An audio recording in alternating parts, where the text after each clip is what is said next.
Oh boy, there's a lot of things I want to talk about. A lot of things.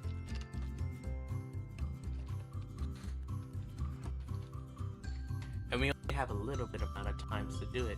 Hey there, peeps, Detective GWYF here. Oh boy. You saw the title? We're gonna be covering quite a bunch of different things today. And in the background, we're gonna do some golf with no friends.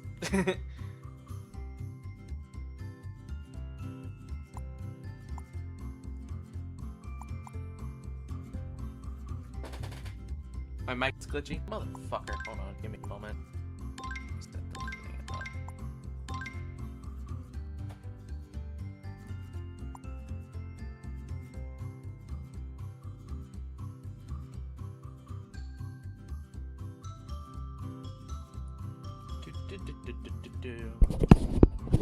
Alrighty, I'm trying to see. Give me a moment. I'll be right back.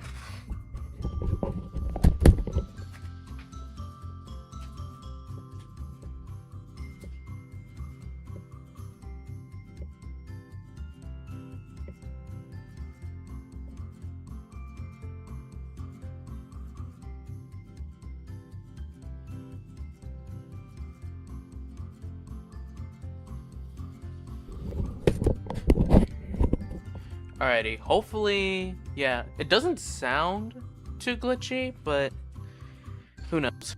How long was I was just noticed I was just a mod. You've been a mod for a long time, Sunswift. You've been a mod for since like the start of the channel at the very least. What, I've known you for like what, like 6 years now? I would say something around there. 4 or 5, 6 years, something like that.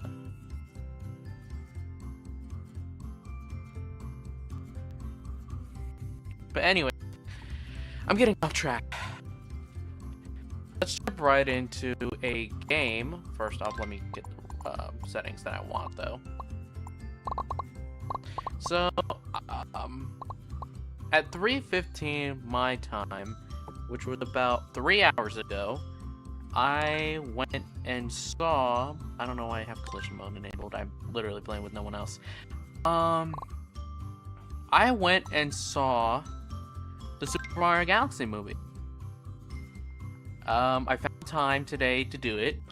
I was probably gonna wait till the weekend if I couldn't, but with the time that I had now, I thought might as well get it over with, especially since I really don't want to be spoiled. And you know what? Yeah, let's do custom. Let's see where it takes us first. The museum. Okay, that's not a bad one. Yes, I've already seen the movie. Andrew, if you don't want to be spoiled, I'd recommend you leave right the fuck now, because I'm gonna dive right into spoilers, so I recommend you leave right the fuck now. Yeah, and if you don't want spoilers, this is the last time I'm gonna say it, because I have a pinned comment as well in the chat. Leave right now, because I'm telling you, I'm gonna be going right into critiquing the movie. But anyways, when it was first, yeah, I'll give you time to leave actually. Focus on my second hole. If I can get a hole in one, please. Fuck! Come on, man. It should be gimmies. Gimmies. How long am I gonna be spoiling? I'm gonna be spoiling the entire damn thing. So if you really don't want to know what my critique is, you might as well leave right now before it gets ugly. But anyways, nice hole-in-one by myself. Thank you very much. Before I kind of get into the diving of the movie itself, I want to give you guys some of the context, especially if you have not been Nintendo fans for a long time.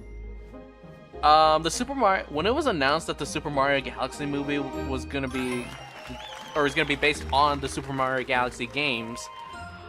Not gonna lie, because I had not played the Galaxy games myself, I was not really that hyped as some people were. Like, I know, like, for example, if for some reason he's still watching, Andrew, massive Galaxy fan. And I've asked him, like, because he's a really, really big Mario person. He's told me, like, Galaxy is pretty much the pinnacle of Mario games. Motherfucker. And yeah. And I could see why. I mean, I thought it would be more of Odyssey, in my opinion. I mean, I'm seeing why Odyssey is such a respected game on its own right, because I'm playing it at the moment in my spare time. But Super Mario Galaxy is, from what I've learned, really, really damn good game. Both 1 and 2. They're both really, really, really good games, motherfucker. And it's hard for Mario fans to really pick one over the other. So they've kind of labeled them both together, which you can go on about. Or you know what? Mute works too, Bendy. That also works if you still want to watch the stream. But these two games really, really changed the landscape of Mario games. They're like the crowned best of the best of Mario. Now, I think everyone expected at some point to get a Galaxy-themed movie. But to be its second movie, that's bold. That's a really, really bold play by Illumination and Nintendo themselves. You really think this is gonna work out. And you better goddamn pay off. This is the childhoods of so many people that you are gonna be showing to them on the big screen. So yeah, Super Mario Galaxy, a lot of people were hyped for it. I mean, even I was. Like, I thought it was, like, gonna be a really, really good, damn good movie going into the theaters. I was excited. There was a question, though, before I go right into this synopsis, from Mel and some of my other friends. Because I was also confused, like, if Mario Galaxy is that good of a game, if it's that good, and they're already jumping the gun for Mario Galaxy sequel to the original, where do they go from here? Because, like, there's no other game to really be compared to if what you're saying is true to me. I missed the whole one, damn it. So, yeah, that was my kind of concern, and I was hoping maybe the Galaxy movie would clear that up a little bit.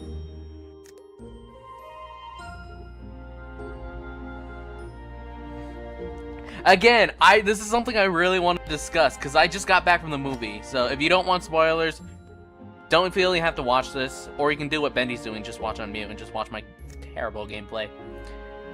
But... oh, what a shot! Man. But, anyways, I was hoping they would really cover that, like, where do they go from here after Galaxy?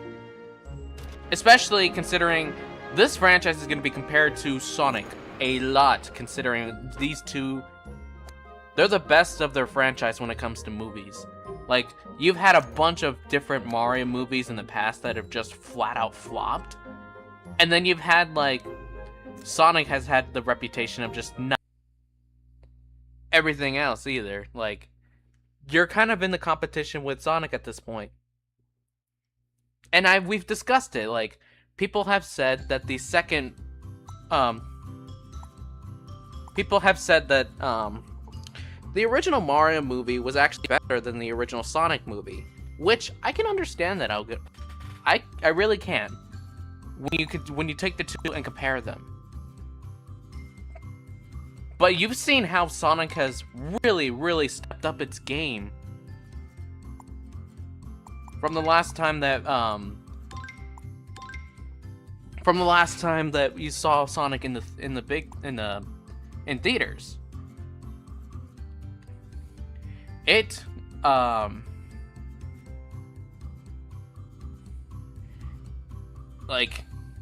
this is like your big shot now as a nation to really make a film that would stand in the hearts of people for a very, very long time, especially get some new people into Mario. that may not have that may be just experiencing the games for the first time in a long time. And also you get the opportunity to really pay homage to the people that you helped make childhoods for. That was the big task of the movie, especially considering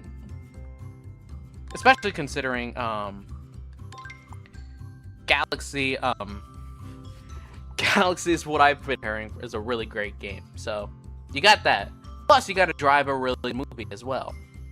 So with good storytelling, plot, and all that. So you got a couple things you got to get going right for you. I'm just gonna do museum again. Here it is.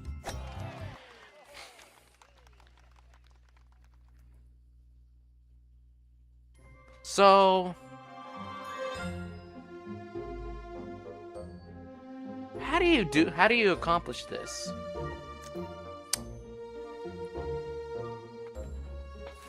Oh. I wish I could say you find the answer in Illumination, but gonna be honest, it was a bit of a ride. So, started things off with, you got like obviously it started the movie, you introduced Rosalina, you introduced Bowser Jr. and his whole thing and whatnot.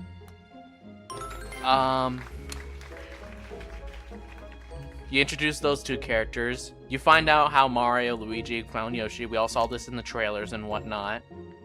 We find out Bowser's still kidnapped and whatnot. Still tiny. Tiny little bitch boy. But one thing the first movie was heavily criticized for, critics and fans alike, the pacing was very, very bad in terms of, well, not bad, very bad. It's just, it could have been a so much better movie if the pacing wasn't so goddamn fast. Cause like, you barely get time to explore the world of Mario in the first film, and what a lot of people were hoping for in the second one, in the Super Mario Galaxy movie, maybe a bit more of an exploration of worlds and whatnot. Guys, Illumination did not learn from the first film. Slow down the pace. Because I thought it actually kind of fooled me for a little while, because I thought maybe they may have learned their lesson a little bit. It actually started off pretty fine in terms of pacing. But when we got towards like the climax and whatnot, I'm like, what the fuck, we're already here? What happened to the rest of the film? And that's kind of where the realization hit me of what I was really watching. It wasn't truly a good sequel. It was more of like a nostalgia kind of clickbait. I mean, yeah, all the references and whatnot were wonderful. I love seeing ninjas in the movie. We got a little bit of Birdo and whatnot. We got some references to some of the older games, like Odyssey. Like when I saw the Odyssey reference and the Sand Kingdom kind of people, I smiled, especially as someone who's playing Odyssey at the moment. That was a really nice thing to see. But outside of that, there just wasn't a whole lot to ride home to. And I think the biggest problems was the fact it didn't really focus on Mario and Luigi a whole lot. I felt when I was watching it, it was more focused on Peach and Bowser. Those were the two I was like really more learning about and whatnot. Not so much of the Mario Brothers were just there, which I hate for Luigi, because you spent the first film with him locked in a cage, but you barely get much growth from him as a character in the Super Mario Galaxy movie. Hello Eve, how you doing? But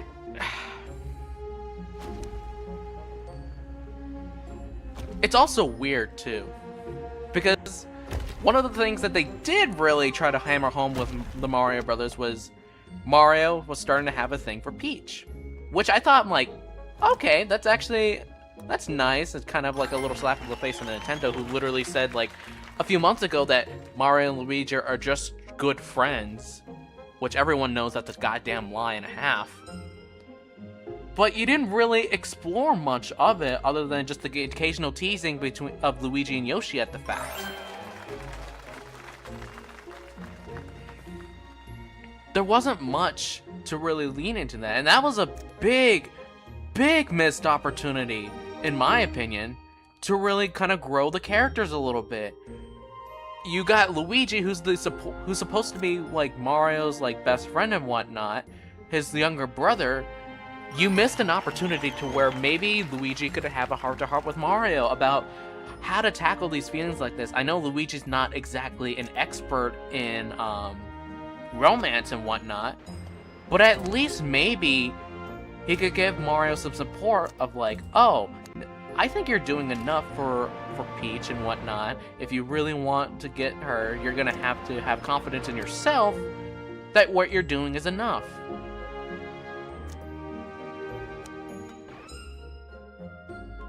And we never really saw that from Luigi, and it just felt like a missed opportunity, in my opinion.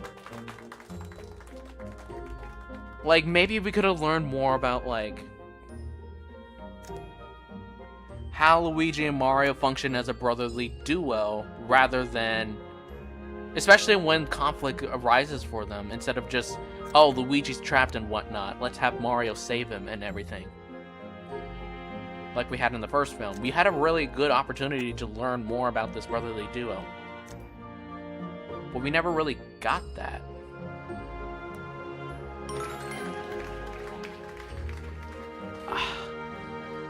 And then, as I was saying, the movie I felt was more focused on Peach and Bowser rather than the Mario Brothers.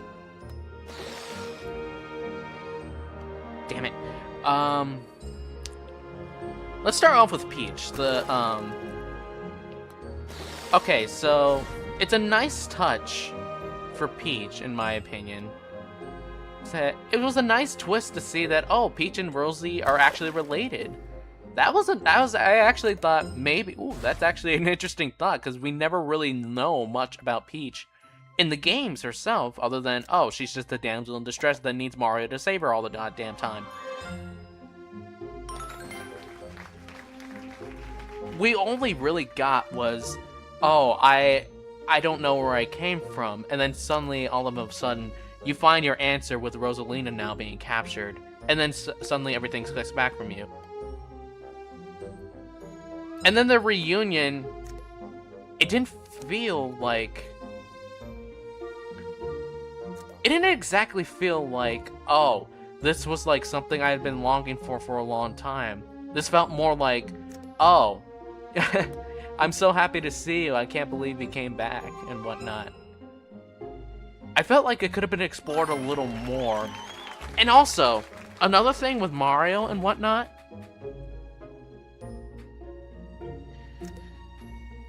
but I'm watching to spoil my friend. Oh, okay.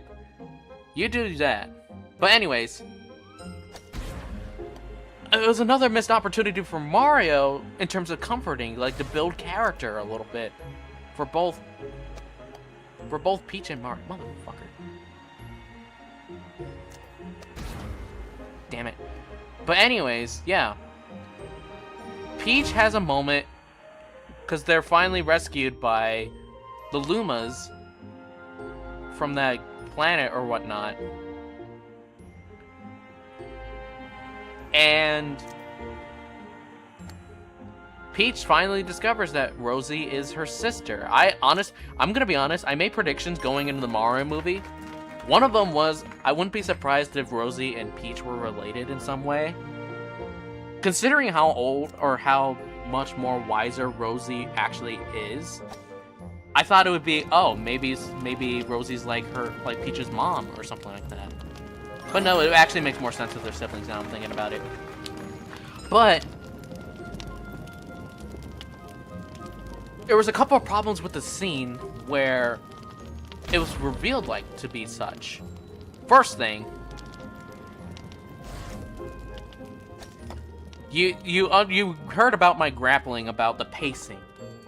Where I first began to notice the pacing was not fixed whatsoever was the scene where Peach finally discovers Rosie is her long-lost sister. Why? Well, you get the flashback, which is always nice. You get the flashback of like, oh, Peach and Rosalina were separated as younger thems. Then like Peach kind of discovers that and then like smiles. But then the scene immediately cuts back to Bowser Jr. showing Bowser his created planet. I'm like, that's it? That's all we're really gonna get from someone who's been craving to know where they came from since the first movie. That's seriously it. And it's only touched upon again when Peach saves Rosalina from being captured.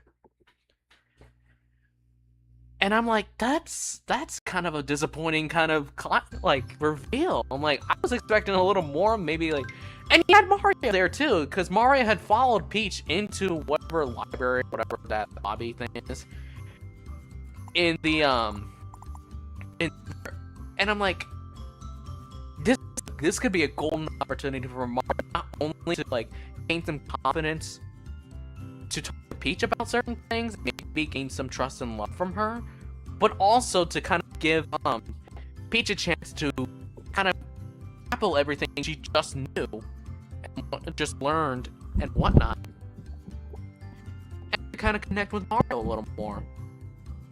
But the film skips right past this. It's like it's trying to get from, oh, you've seen this now. Okay, let's jump to this new part of the plot where Bowser is now conflicted with his feelings. And speaking of Bowser and that, let's get right to that second point of the whole thing. Oh, maybe today we'll find my wife. If you know the joke, you know. But anyways, Bowser's story, his inside story. See what I did there? But anyways, his story actually was probably my favorite part of the film. But also some of the most confusing parts of the film. Because for the whole time, I'm like, he's captured by Luigi, by them. He's shrunken now. Mario, Luigi, like, apparently he started a book club with Luigi at some point during his imprisonment, which is actually kind of funny. I'm like, that's kind of cute. Like, Bowser kind of respects Luigi a little bit and whatnot. Doesn't just treat him like a green idiot. That's nice. Kind of a good funny moment as well. Bowser, though, you see it like in the trailers and whatnot. He's like saying, oh, that's the old me speaking, when he kind of like snaps at Mario for calling his painting trash. Fuck, I thought I could make it. But anyways, his whole thing with his stuff and whatnot confuses me. God damn it, I could have had a hole in one. Because he starts out like, okay, maybe he's just, from my experience with like Mario and whatnot, like obviously Bowser's like a big bad, but he's not always what he makes himself out to be. He may actually have some sort of heart, because he's a father to Bowser Jr. Of course he'd want to be returned to him. But Bowser, like, he's like playing the good card with Luigi. I'm like, is this just some sort of long game? With like him trying to return to his son? I'm like, and then I'm like, oh, like when Mario accidentally hits Bowser to get him out of his mini form, I'm like, oh shit, he fucked up. Bowser's just gonna go all off on him. But then he doesn't. He just stops and like, oh, you know what? I'll team up with you. I'm like, that's kind of confusing. Is he really playing that long of a game? Like, what is he doing here? And then we get to the bee scene with where they only appear once, by the way. That Queen Bee, whatever the fuck her name is, she only appears once in the entire film. And it's in that moment, and like for one scene. Where Bowser actually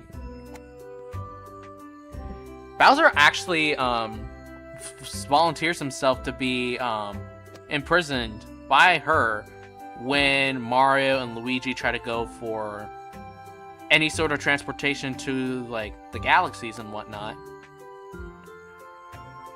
And I'm like, oh wait, is he actually going through kind of like that arc? And then I got scared because like, if you don't have Bowser as a villain and he's just going through this arc, what are you really gonna plan for afterwards? That was my first initial thought. Then Bowser is freed by Bowser Jr. from that, from those worker bees and whatnot. And then he's like, reunite. And then this is kind of where Bowser's story really gets to me. And why it sticks out, and kind of for the wrong reasons. Bowser hesitates to actually kill Mario, Luigi, Peach, and Fox when he finally gets the chance to, and I'm like, is he actually gonna be something that I did not expect? Which honestly, if he was, that was probably gonna be the coolest thing I've ever seen, in my opinion. Especially considering he's been saying throughout the whole movie at this point, I've raised Bowser Jr. in a way I really didn't want to raise him in. Like, I kind of gave him like the wrong ideas in how to live his life and whatnot, and I just wasn't an overall good father to him. And I'm like, dude, they're touching up on his like fathership with Bowser Jr. Like, this has the potential to be really good. But then, like, that never returns after that scene. That kind of self-doubt, like, oh, maybe this isn't the way it should be. That doesn't return ever, whatsoever, after that scene. Because after that, Bowser Jr. gives him, like, a talk. Oh, this is how we should be. Not blah, blah, blah. This is, like, you're the destructor of everything all around you. Especially when he saw Rosalina. And I'm, oh boy, they're just not messing with him much. And then, like I said, never seen or heard from again. That side of him is never heard from again. Suddenly he's back to being this all big bad. Like, maybe the writers decided they could get away with that, like, by saying, oh, but he's still a caring father to his son.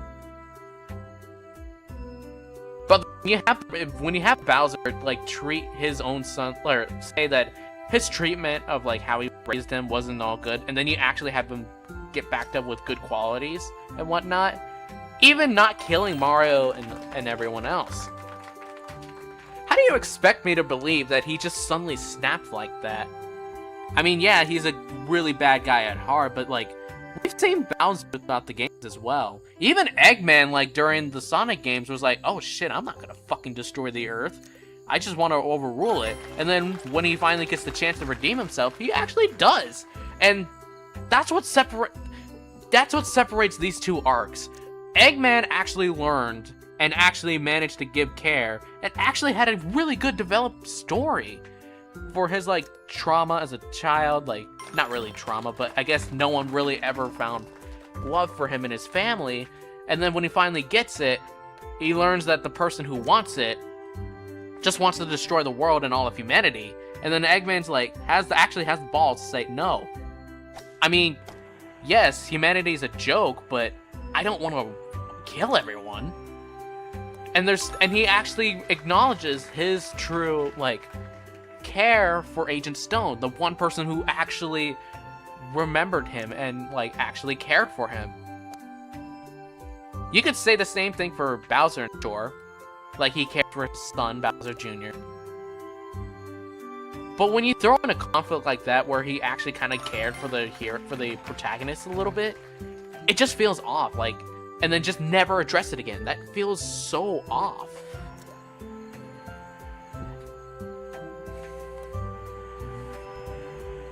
It just feels off to me. Bowser's arc started off really, really well. I was actually enjoying it. But then it just gets dropped when we get to the climax. Oh, the heroes need to defeat him now. We need to have a villain again. It's like the writers are saying to themselves, oh shit, we need to make a villain again. And Bowser Jr. is not going to be scary enough on his own.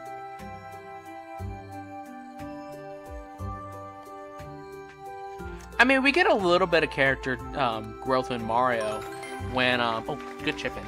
When, he saves Bowser Jr. from the dragon that he created. I'm like, maybe this will finally spark Bowser like, oh, maybe I should be more caring to Mario and everything. But no, again, that's never addressed ever again. They really fumbled Bowser's arc, and I'm so disappointed in it because it had the potential to be so much better than what it was. But anyways, but throughout this, like, what about Mario and Luigi?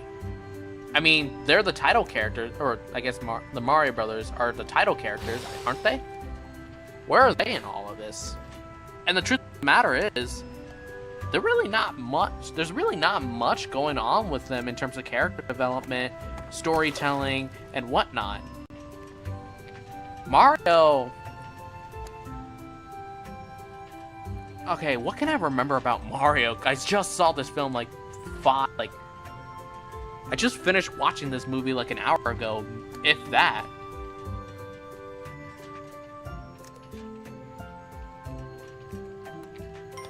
I mean, they get turned into babies when they reunite with Peach. Mario has that one talk with Luigi, like, oh, you like, how do I make like when Luigi brings up, oh, maybe you should go and like ask out with Peach or whatnot. I'm like, that's how that happened. Not a whole lot from those two specifically. And Yoshi was cute. I liked him. He was a good character, but I mean, there wasn't much to be told about Yoshi. I mean, he was a green dinosaur who served as the friend of the group. I mean, there probably wasn't much you could do with Yoshi. But I hope Peach, Bowser, and Bowser Jr. got more character development than the Mario Brothers themselves. And Bowser, even himself, like, the writers, they fucked up his arc. It was sad. It was not good. It started out great, but then everything crashed and burned. And Peach, there could have been more. I think there could have been more with Peach and her character. Like, maybe why was it a bit more significant than one that may meet the eye? There's nothing like really that sparks me to really, other than just nostalgia, to root for Peach to save her sister.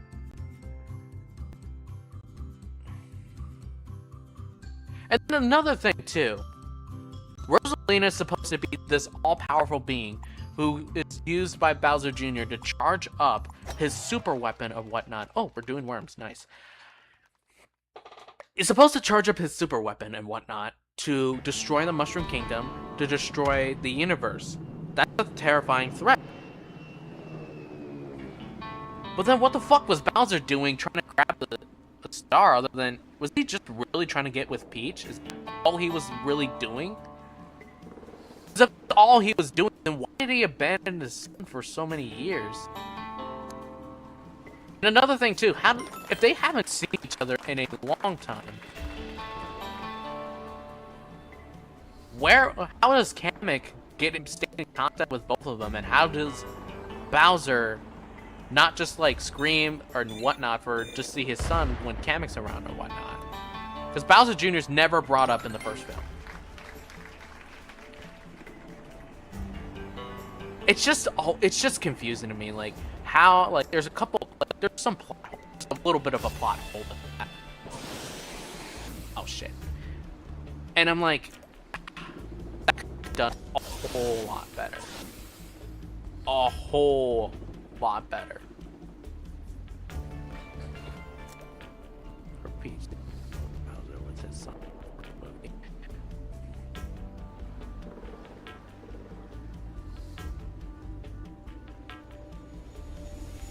Yeah, I mean, maybe that could have helped, but like I said, the first movie, I don't think was supposed to go into depth that much.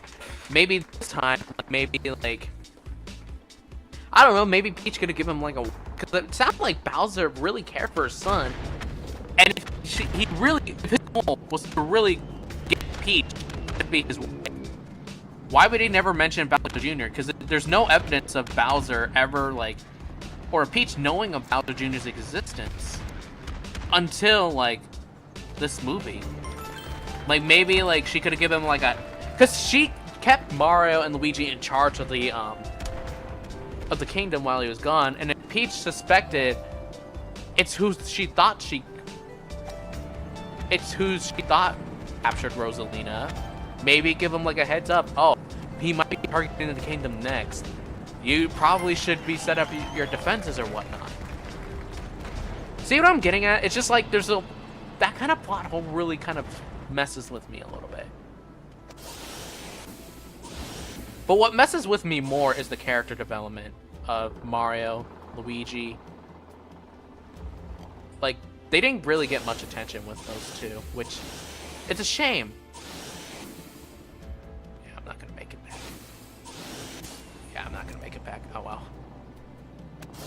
Like, we could have gotten a whole lot more in terms of their development and whatnot. And how that Mario, like, maybe having a thing for Peach arc ended? Just your old traditional kiss to the cheek from Princess Peach. That's it. That's all we got. Maybe Nintendo went into the writer's ears of this movie. I'm like, hey, remember, they're still just good friends. Don't make them anything more.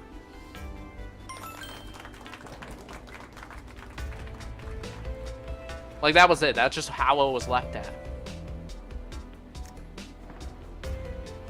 Okay, I'm griping at, like, a little bit what Nintendo can don't. But what about what Nintendo could do? I know that sounded cheesy. I'm sorry. Like, okay, I'll give the movie credit. It looked amazing. The graphic and all that, the animation, it was clean. I love the animation of this movie. Like, I could see it having a really, really fun time with this.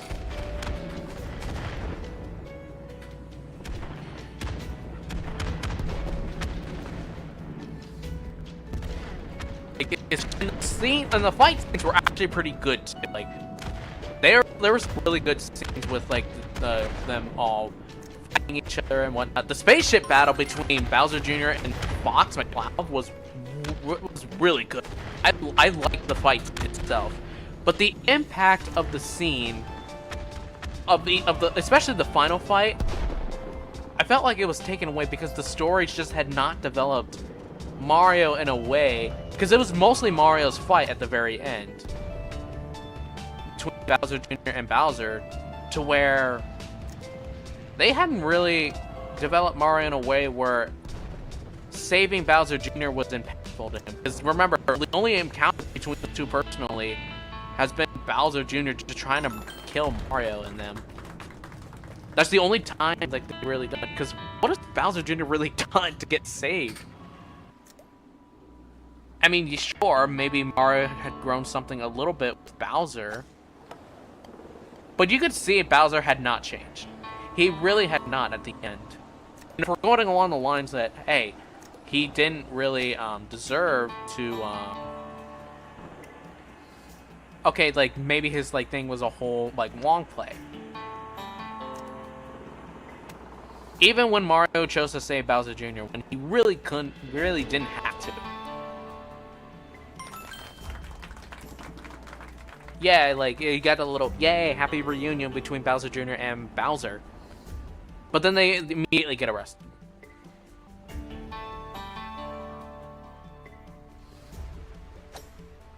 And then the ending itself felt so fucking quick and so rushed. With the pacing in the movie is so much worse in the second half of it than it was in the entirety of the first movie. It was so much more noticeable. It's not even funny. Yeah, spin on it. desktop. It was bad. Like, you were thinking to yourself, weren't we just with, like, Peach discovering who Rosalina was, like, 5 minutes ago? It's already over? That's what it felt like to me. The pacing was horrid in the second half of the movie. And Andrew, if you're listening to this, I'm sorry if I disagree with you. But also I'm sorry if it's what I've said has become reality to you. If, like, I'm assuming you're listening to this once you've seen the movie and everything. But that was probably the most disappointing film I've seen in a long time. It had the potential to be so much more than what it was. I can only feel really, really bad for you. Motherfucker. If you were to rewrite the story, what would it be? Oh, that's a really good question, actually. And I might as well get to that here in a little bit, but as I was saying, Andrew, I'm sorry that the movie, as Mario would say, well, I wouldn't say it's trash, but the plot for Mario and Luigi, that is trash. The plot for Bowser and it's kind of like weird, oh, he's back to being big bad Bowser. It's trash.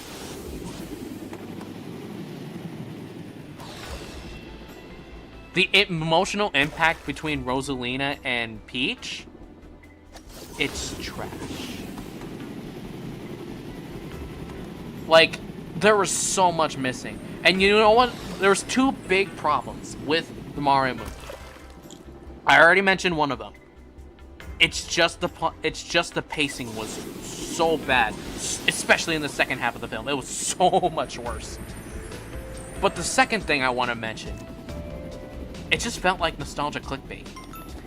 Like, literally, like, I love all the references. I really do. Like, again, I'm playing Odyssey right now. Seeing the Sand Kingdom and all those references to Odyssey, I loved it. But the thing is, that's all the film. That's all it felt like it was. That's just nostalgia clickbait, poor pacing, especially in the second half of the film. And just plot points that don't really fit together well. Okay, well, and Sunswift, you asked the question, what would I do to rewrite the film? First off, I would not make the Super Mario Galaxy movie the second film of the series. It would have to be, like, at least the third, if not maybe the fourth. Maybe give, like, Super Mario World an opportunity or whatnot, or Odyssey, something like that, to really build up the hype for Galaxy.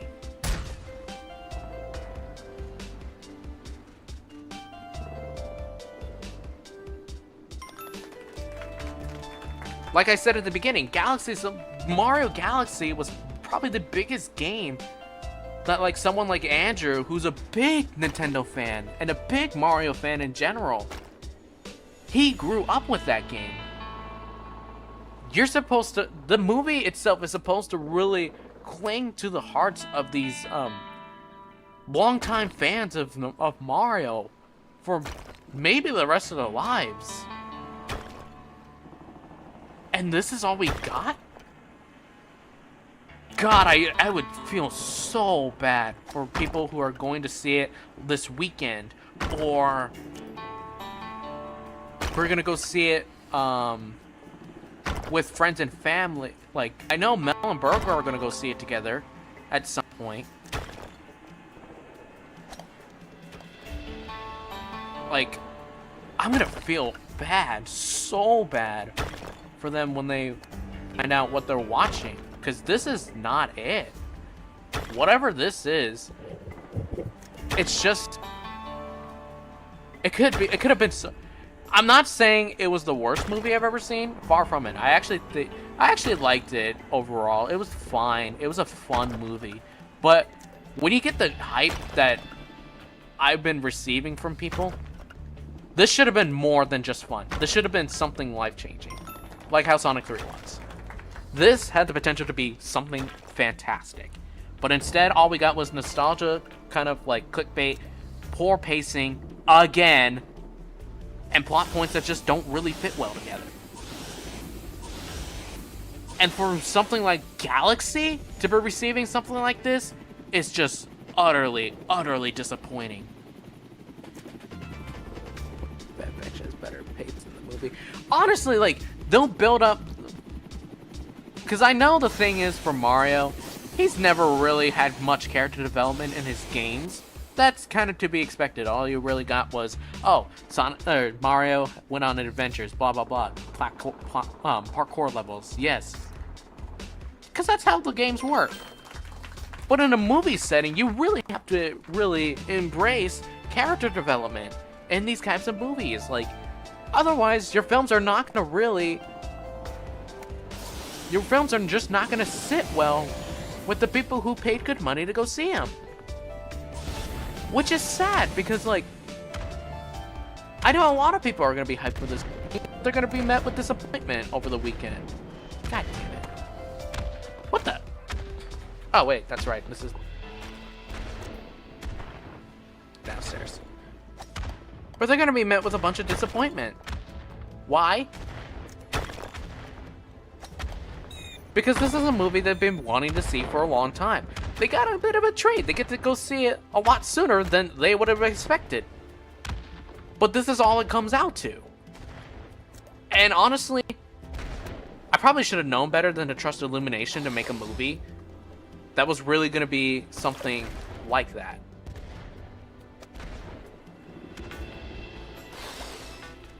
Because all they've really got going for them right now is Despicable Me. The original Despicable Me. I didn't even like 4. When they came out with 4, I'm like, that felt so underwhelming and just so unnecessary. I don't know if I want us to go see Minions and Monsters when it comes out. I'm like, that just feels so random, so out of left field, like they're just grappling for ideas.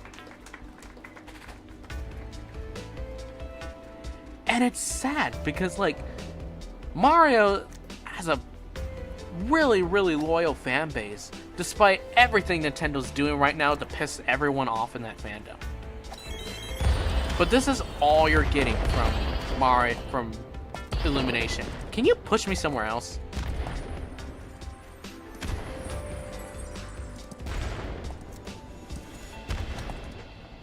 Damn it, I didn't want to go that way.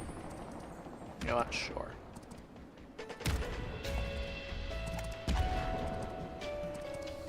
Fine. This is not a great run for me on Worms.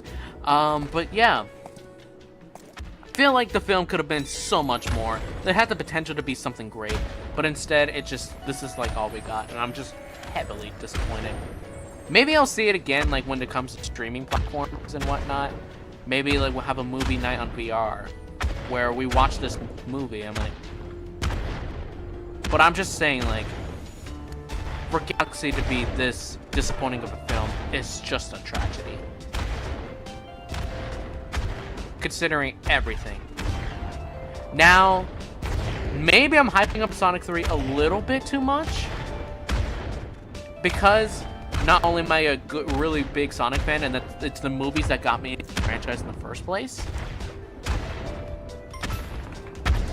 but also because of the marketing campaign. Sonic 3 waited so long to really get everything right. They listened to the people to get the movie design right. They pushed the movie back so they could get that really cleansed and purified. They waited a long time to get the third movie right. It was worth. Okay, what I gave up to watch the Mario movie, I don't think it was worth it. What I gave up in terms of my own sanity, hoping the third film will come out in April of 2024. It came out in December. Around Christmas, around the holidays, around my 20th birthday. That, to wait and see what Sonic 3 had in store, that was worth it. That was so worth it. The marketing campaign was incredible on that third film, and the film itself delivered. Holy shit, that movie was a phenomenal film with a great villain, with a great anti-hero, and a great character development of Sonic. What I gave up to see Mario a Wednesday evening where I could be just doing like work, schoolwork to catch up on that. Almost $30 for popcorn, drinks, and a movie ticket. Just so I wouldn't be spoiled on this, on Twitter, on YouTube, or anywhere else. That wasn't worth it. That really wasn't. I really could have just waited, and if I knew what the movie was gonna be, I would have just waited till the weekend to go see it. Sounds better pacing? Oh, absolutely it did. The movies, maybe the first film suffered from it a tiny bit, but the next two movies were phenomenal with pacing. You got to really explore the depths and emotions of the characters better. And everything just flowed so smoothly. That's why the Sonic films are doing so well right now. It's bringing in new fans, it's staying true to the old, to its loyal ones. And and you know what? You know what's the saddest part about going to the movies? Just like a few hours ago? I was more excited when they showed the Sonic 4 title reveal trailer than I was during the entire Galaxy movie. That's how badly disappointing the Galaxy movie was. That's really, really, really bad. I haven't watched the trailer for Galaxy. I mean, the trailers actually did a pretty damn good job. I mean, it was good and whatnot. I was pretty excited for the movie. I was hyped for Sonic 3. Really hyped for Sonic 4. And this goes back to the question that I brought up at the beginning, right before I went into the deep dive.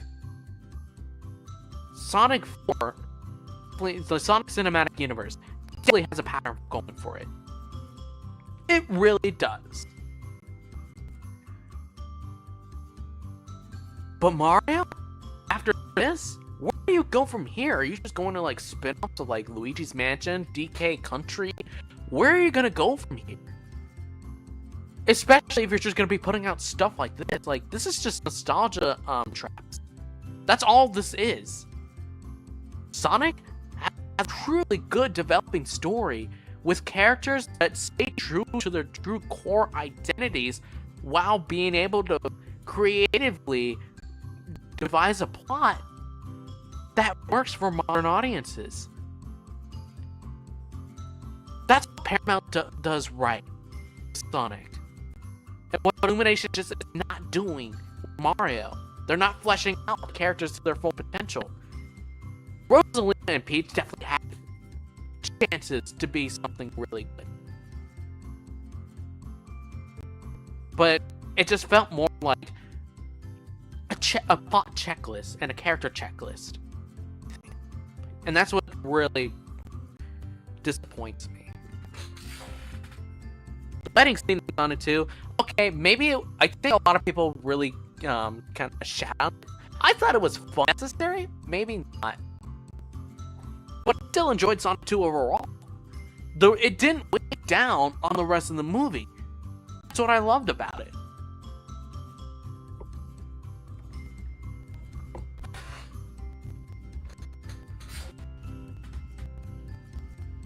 More. Yes, again, Galaxy could have waited. It really could have. We could have gotten something like a Super Mario 3D World movie, or something like Odyssey. Something that really, because Galaxy was the pinnacle of Mario. It really is. The Galaxy we could have waited like a few years down the road. Could have been the third or fourth film. Or like someone was saying, like I saw comments saying, like on a review I also saw, like just to confirm I was not crazy. Yoshi's Island could have a movie of its own, show Yoshi's backstory and whatnot. Remember, we were going into this film saying, oh, it's not going to be like your typical Mario sequel. This felt more like the first Mario movie than it really promised it to be. It's sad. It's really, really sad. You know, I really am invested in what I'm talking about when I'm not even playing the game anymore. I just realized, how long have I been sitting here just waiting to talk about, or waiting to play the game while I'm just sitting here ranting on the Mario movie. Fuck. But anyways, I want to talk a little bit Sonic Cinematic Universe a little bit. That's another part of the stream I want to get to. I won't touch on it for very long, especially considering I kind of already ranted on, or not really ranted, talked about it quite a bit when talking about Mario. So Sonic, you got 2 films that are expected to be coming out. I mean, within the next 2 years. One is Sonic 4. We already know that. 2020's it's like March 17th, I want to say. March 17th of next year. It's whenever that Friday is. Let me check. 19th. It's coming out the 19th. That's when Sonic 4 is coming out. March 19th of 2027. But we also have a new... We've also learned we got a new film, an untitled spin-off, coming out in December of 2028. Sonic has plans. Paramount has plans for Sonic. It really does. Getting more of that just excites me. And it's also really drawing the idea, okay, who could this spin-off be about? One thing I've talked with some friends of mine about, like, oh, what could this be? I'm thinking, I know Shadow's gonna be in Sonic 4, because they already said Keanu Reeves is coming back for Shadow in that movie. So we already know he's gonna be in there. But what I would love to see, and here's an idea, Paramount, if you're listening to this, I know you're already developing Sonic 4 and whatnot, but if you could somehow manage to do this with the plot, it'd be really, really nice. Sonic 4 doesn't really focus much into Shadow, and it focuses more on Sonic, his friends, Amy, Metal Sonic, that whole shebang. It introduces Silver and Blaze as the next characters to be introduced in Sonic 5, whenever that comes out. And then the spin-off is Shadow's own story. Because let's face it, he's that popular of a character. That's probably who the spin-off's going to be about. But a lot of people were saying for Sonic 4, introduce Rouge. Rouge was the big one that a lot of people wanted to see in Sonic. And even in Sonic 3, a lot of people wanted to see Rouge. And people were saying, oh, Agent Rockwell probably could have been just Rouge. And honestly, I could see that point. But, you want to satisfy everyone? Silver and Blaze appear at the end of Sonic 4. The spin-off is Team Dark themed. It's Team Dark themed. I think people would go nuts for that. That way, everyone gets what they want. You get Rouge, and you even get Omega in the spin-off. Talk about them, focus on their story a little bit more. But then you also focus on the main storyline, his friends, his family. Now Amy's in the picture now. And so is Metal. You focus on that, and if it's true, what I'm hearing is a time-themed. This is a perfect opportunity to introduce Silver.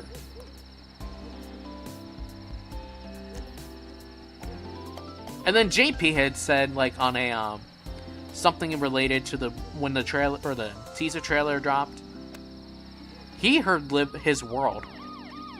I went back and listened to it. I'm like, I don't hear it, but I swear to God, do not mess with me about that. Because for those of you who don't know, I'm a big Silver fan. I hope he gets his own game at some point. Oh, what a chip in. But It would be so cool if we got him in the 4th and sets up the events of the 5th film.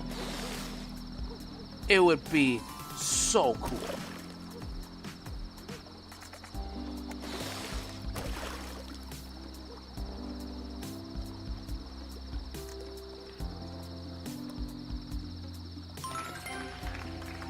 I think that's the direction that Paramount could go. Is it the route they're gonna go? It heavily depends. I don't know if that's exactly where they're gonna go with the films, but it could be somewhat close.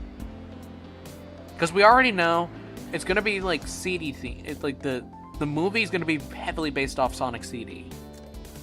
Obviously, that's the game where both Metal and Amy were both introduced.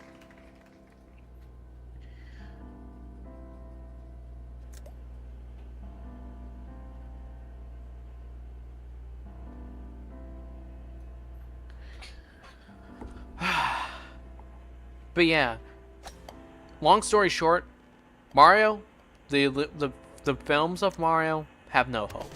I don't see a path forward for them now. Whatever Galaxy could have brought was wrecked because of the poor plot points. Sonic has a bright future when it comes to films. And I'm so happy it is, because it's those films that got me into the franchise in the first place. So I'm happy they really have a direction going. They're going to be making movies for a long time. And the best part is, they're not just going to be, oh, cash grab. They're going to be really good whole films, really emotional, good storytelling films. That's the best part of Sonic and that cinematic universe. So I think it's safe to say Mario has officially lost the cinematic war. And the only way I'd be truly hyped for another Mario film is if it collabed with Sonic. Like it was a Sonic crossover film. That's the only way I'd be so hyped for another Mario film ever again. Will I still go see Mario films if they continue to make them? Probably. Will I be desperate to? Fuck no. After what Galaxy had did, it's just not worth my time.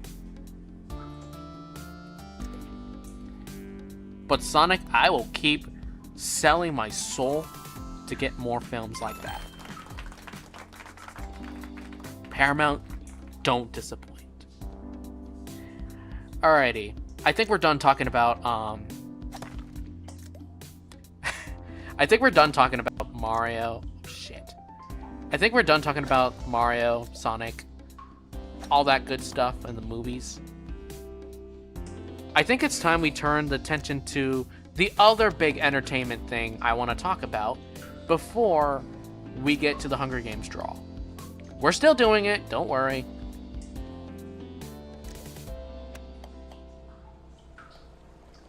But I do want to talk about Beast Games. Because I had never really discussed Beast Games. I've said I liked Beast Games. I really do. I think it's probably one of the best entertainment shows out there. And the best reality TV shows out there. Especially in terms of the competition it brings. But I never really gotten to depth of why I really love it so much. And why I've even considered maybe partaking in those one day. Here's the thing. Let's start off with the very, very start. Beast Games Season 1.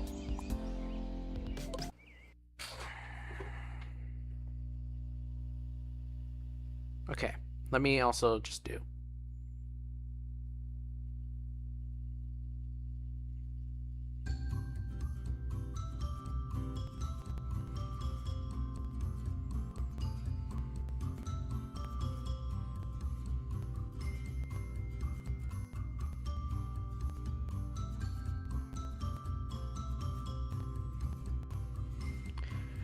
Alright, Gizzy. That's weird. Okay. But anyways.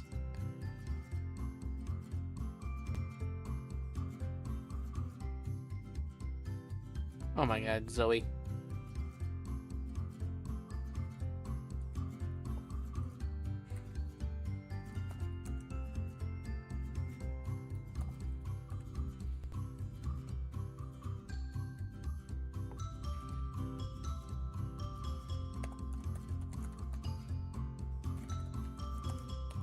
change something.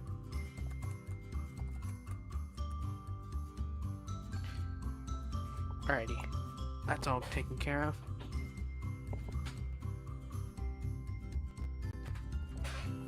But anyways, Beast Game Season 1.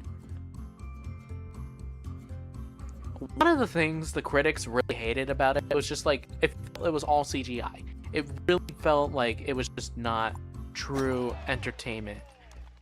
What I want to say, this is an example of why you never listen to the critics. Because as a fan, like I like Beast. I watch Beast. I'll happily admit it. I love like the creativity. It comes in challenges and whatnot.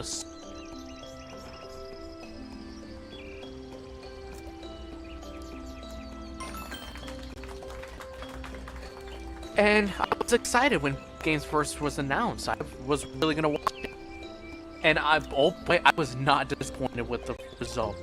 It was entertaining at its finest. Twists coming in and out everywhere. I even showed some of my friends the series and they got hooked into it. So it's not just me, a Mr. Beast fan, who really enjoyed the series. There's a lot of people who got into the series who don't even watch him on a regular basis.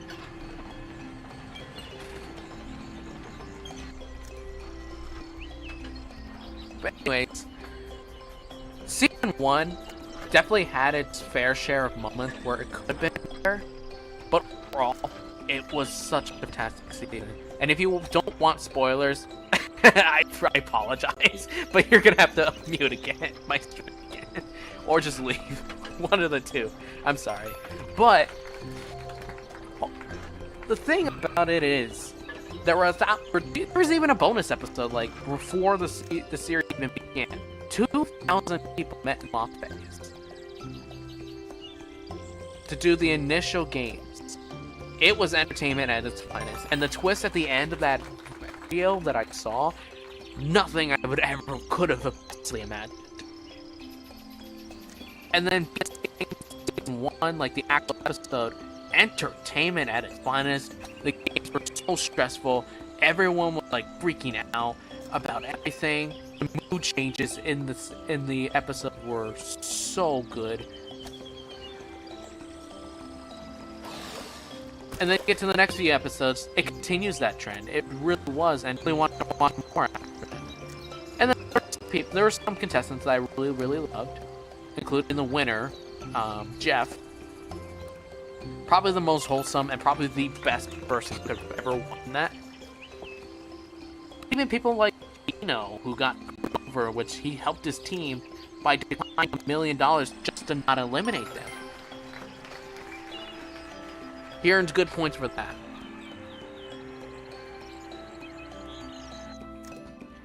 But anyways,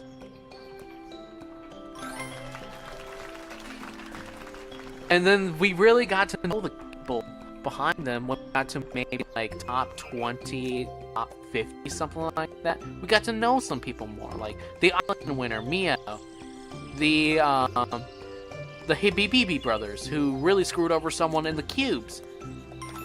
We really got to know their stories a little more. And then I think it was a good thing they reduced the number from 1,000. Because I think, definitely in terms of storytelling, I think it definitely benefited it in Season 2. Not that it was bad in Season 1.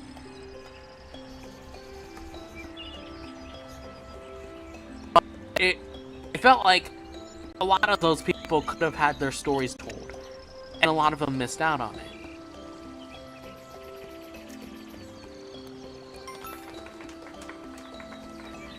But I love the end, but you gotta remember, this competition is still a bunch of games. You have to have a good mix of both. And when they did the games, it was well worth the watch. These games, I even was thinking through my head, oh, maybe I could survive this one or whatnot. There are like a few games I'm like, ooh, that's trippy. I like this twist on this and whatnot. They were really good. And the payoff was probably something what Jimmy wasn't expecting himself, but it was really good and truly great results, especially in the first season. especially the $10 million coin flip. I was shocked when that first came out. I'm like, there's no way. And then when it was finally confirmed, like, oh, Gage had flipped it, and now they're competing for 10 million, I was blown away. Like, and even Jimmy said himself, yeah, we're way over budget. And honestly, it was better. I think it definitely benefited from going over budget the first time. You learn how to be all of this aspect again without going over budget. I think it was necessary for the first game, the first season to be a bit over budget, but it was way over budget. So much so that I learned in the behind the scenes and whatnot, they had to really tell their producers and the writers and everyone working on that series, we need to calm down and we need to stay under budget, period. No questions asked. That's how bad it was. Season 1, how to sum it up, really entertaining games, good stories developed. We got to know, love, and hate people that we probably never even known them before. We got to see strategies, how the social game worked, and what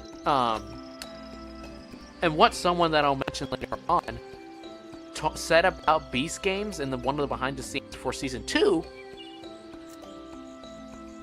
To compare it to like games like Survivor.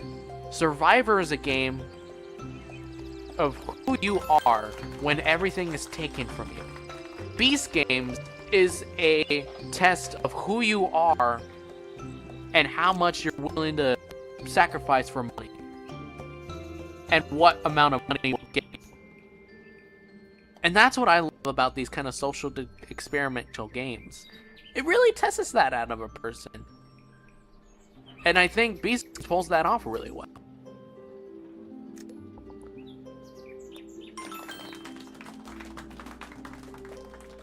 So they went to the drawing board back in after season 1 ended. How do you improve on season 1? It was such a good season to even begin the series off with. And I'm gonna be honest, what they announced for season 2 scared me.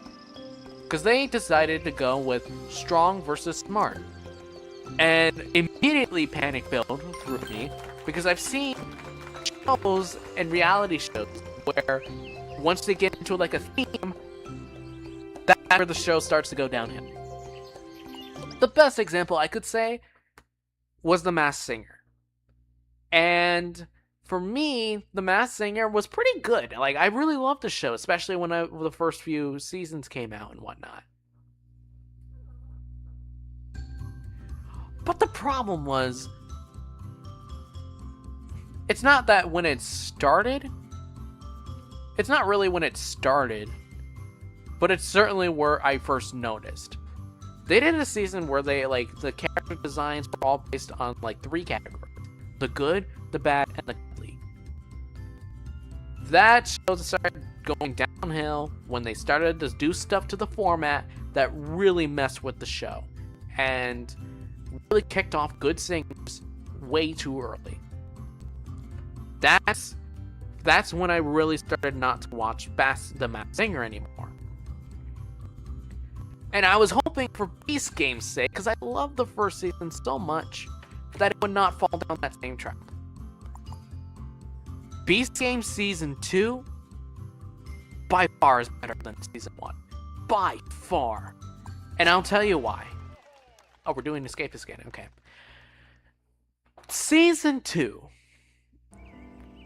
it brought down the numbers to just 200 contestants.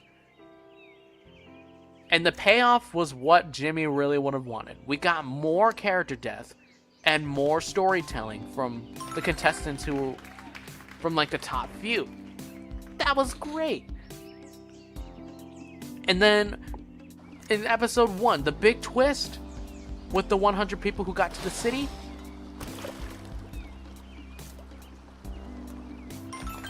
Ten of them could accept a $100,000 bribe. and then get replaced.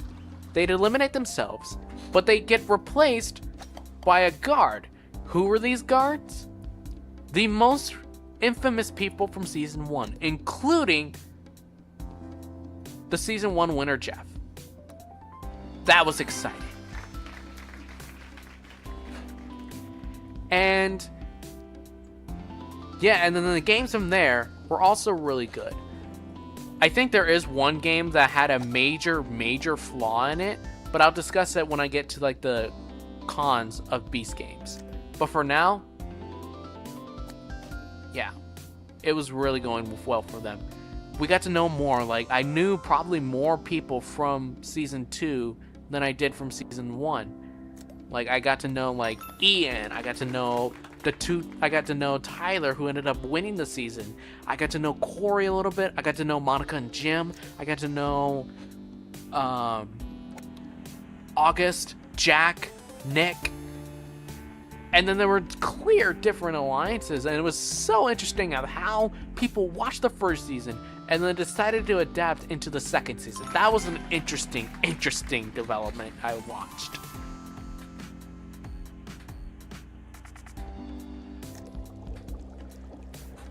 And then the payoff, Season 1 ended kind of the last two, the finales of each season were very similar.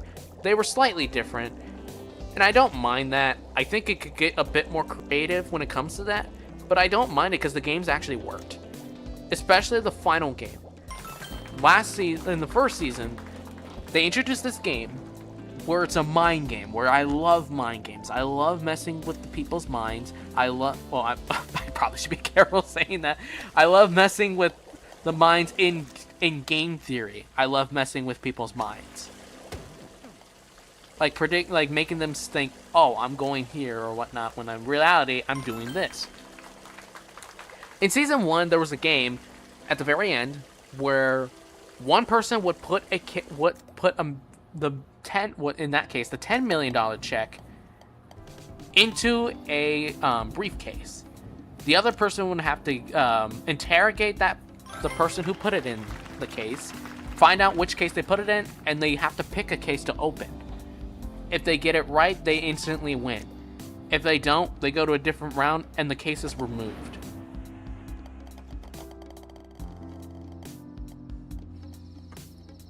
In Season 1, it ended after one round. And more than behold, it's because Jeff just had the number 6 on his mind all day, and that's just where to want to put it. It was pure luck. But it was a bit of strategy too. Why? Because Jeff, what I had learned before the season had begun, or before the finale had begun, had told some of the other contestants, including Tawana, who he was up against in the finale, in the final game, I've played poker before for a long time. Meaning, he has a poker face. And people bought it. The others bought it. Call it manipulation a little bit, or call it game strategy. But it worked. Because we all bought it too before he said anything, and like behind the scenes.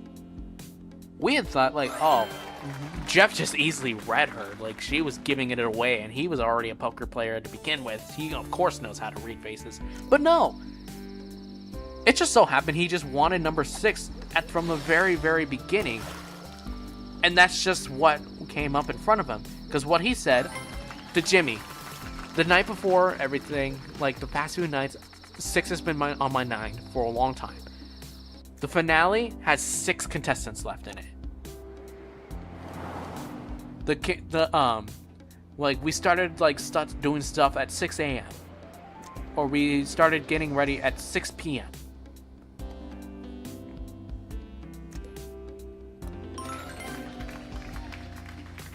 The case that appeared in front of me when Tawana finished spinning it around was 6. And the number and the case that you decided just to mess with, just to prove an example, guess what? It was also briefcase number 6. That's how Jeff won. But in Season 2, it was Tyler against Corey.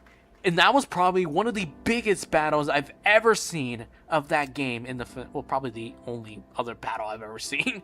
But still, it was one of the most intense things I've ever seen in my life. You just did not know who was going to win it. It finally got down to the top 3. To the final 3 cases. And it was just... Oh, I probably should unpin this. But anyways... It was just between those two now.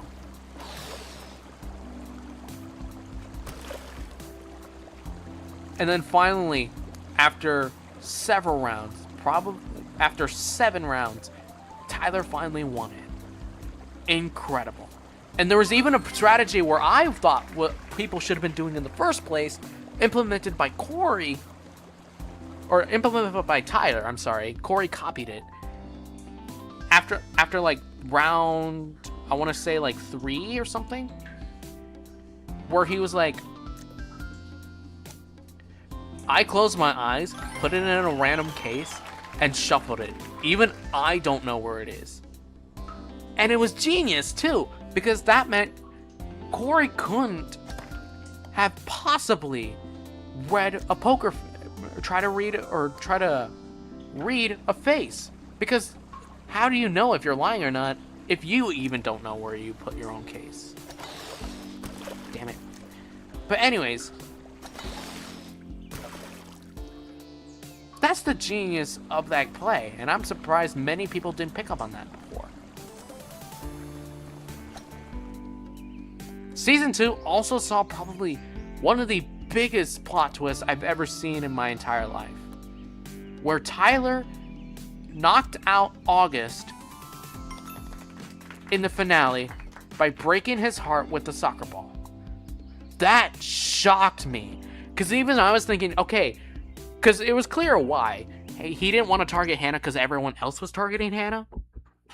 So I was thinking to myself, okay, yeah, I could see him not aiming for Hannah, but I don't think he's going to aim at like someone like Mr. or Jack, who had gotten eliminated. I don't think he would have aimed for them. I was thinking maybe like Brett, because he had a lot of money going into this game, and he already had like $250,000. Or like Corey, who's someone who didn't really know too well, at least from what my knowledge was. When the heart shattered, the room was silent. In edit and in real life, it was just dead silent. And then when it was revealed to be August, I'm like, my jaw dropped. I remembered watching, I'm like, what? And then the game themselves, again, I think, okay, here's where my criticisms comes in. Season 1, good gameplay. We didn't get to see much of the contestants. Season 2, we got to see a lot more of the contestants, and the quality definitely went sky high. We definitely had more unpredictable games, but there wasn't enough gameplay. I would have loved to see more gameplay rather than just social strategy. And then there was one game in particular, just one, which it was a clear design flaw, and it probably would have gotten me eliminated if I was on the show in Season 2, because I would have probably gone down this route. The second game they played was basically, you got to choose your own game. You could either go balls, you could go balance, you could go blocks, or you could go,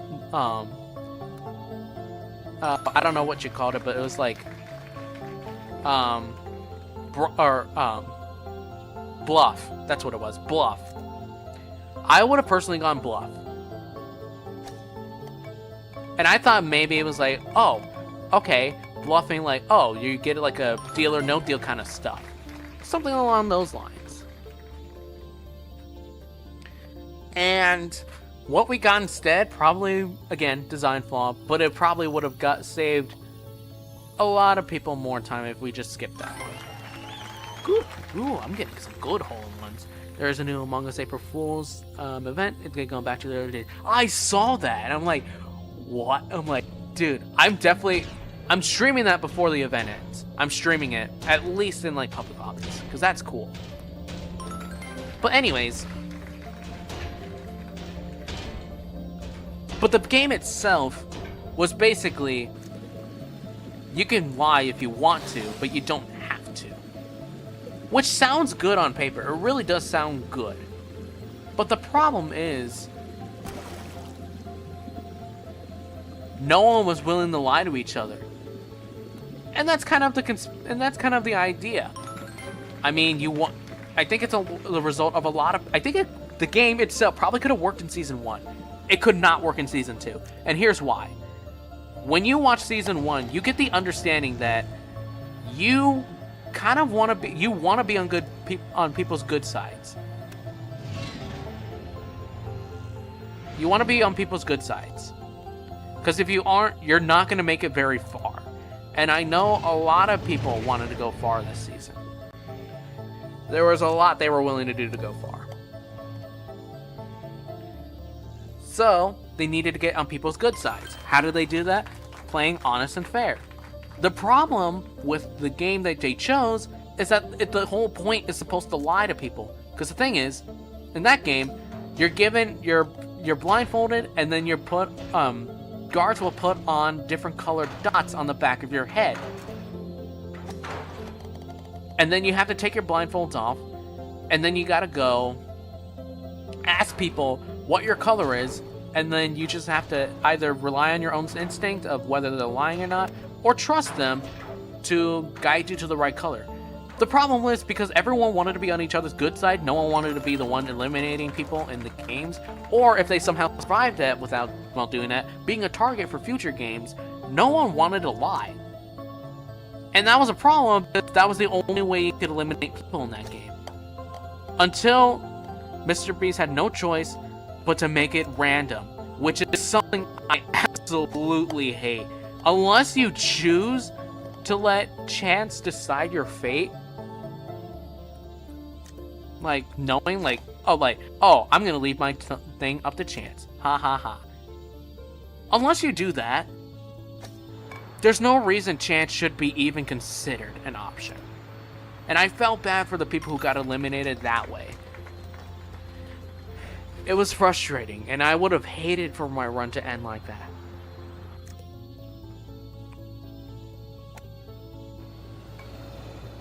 But yeah, that was probably the only game I didn't like that Mr. Beast has done. And it's not really his fault. It's just the design fault that they probably didn't catch in the moment.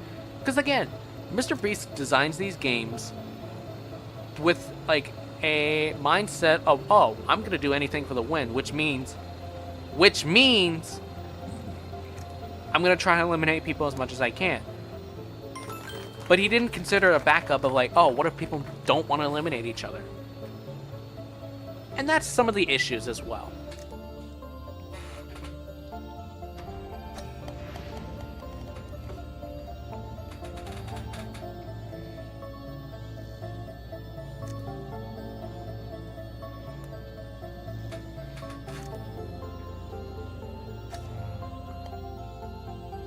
But yeah, outside of that, there's not much I could really... I guess maybe make more of like strong versus like strong games and smart games, kind of really differentiate the two while having both compete at the same time. Because like one of the episodes was, you had to, like, 3 people were going to be eliminated. How are they going to be eliminated? By the smartest and the strongest people left in the city of the 13. The concept I really liked, because they got to choose. Because the thing is, they had to win their respective games.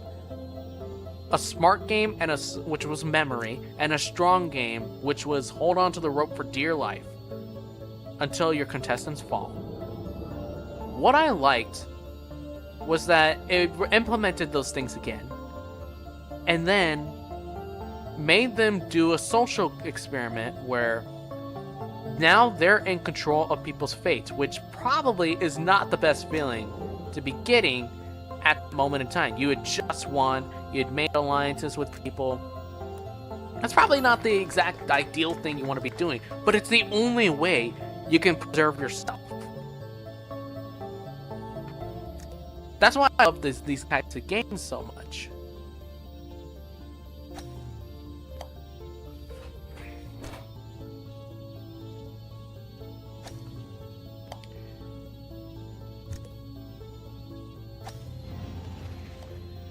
But yeah, it was interesting to see what it was like. If you guys don't know what I'm doing. Oh god, I almost had it! I'm trying to go underneath just to see what that's like. Because you see that little arrow over there? See, I'm supposed to use the black hole to kind of lift myself up. Gravitational forces, am I right? But yeah, anyways. There are a lot of good gameplay on that. But I wish there was a little bit more of that. So that way we got to see... Oh, I finally made it! That way we got to see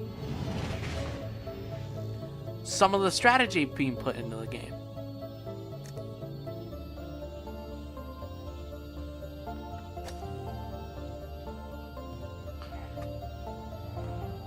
So, what do they do for Season 3? Well, there's a couple things that I already know.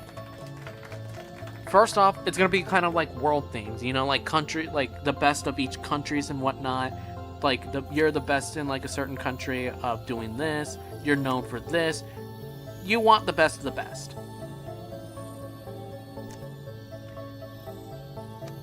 That's the theme of this upcoming season. What I think they should do. I'm not sure if their process is already being done or if it's already been completed to recruit contestants. Obviously, bring people back. That's probably one of the best things they ever did for a series or whatnot. They brought contestants back, including the $10 million winner. And I would love to see Jeff and Tyler again for season 3. What I would do, you really got to understand, if Mr. Beast, if you're listening, he would have to understand how true the contestants truly think. And I think 2 seasons definitely gives him a clue at what it could be. Because they're not going to play ideally according to his own logic. They're going to be playing ideally to their own. And I think one of the things when it comes to game design that he has to understand, what do they think going through that? But I still love the creativity of the games. They're still probably some of the best I see out there. So it's not necessarily like, can you make a good game? It's, can you make a game where it's unpredictable and you'll get the best outcomes because players are just constantly trying to create strategies throughout the season. If he can do that, then Season 3 will definitely be the best of the entire series. Now, in terms of the contestants, Season 1, I think Season 1 weighed too heavily on gameplay. Season 2 weighed too heavily on storytelling. You want a good mix of both. How do you do that? My solution? Set the number of players and keep it for the rest of the series history to 500. 500 contestants. Why 500? Well, it's kind of a interesting number. First off, it's a good even number. You get plenty of people for good gameplay. It's the number of people you want for gameplay. But it also gives you a chance to really explore the show and the contestants at its finest without being forced to eliminate so many people without getting good stories and whatnot out of people. And that's what Beast Games really relies on, the storytelling. It doesn't do it like any other show.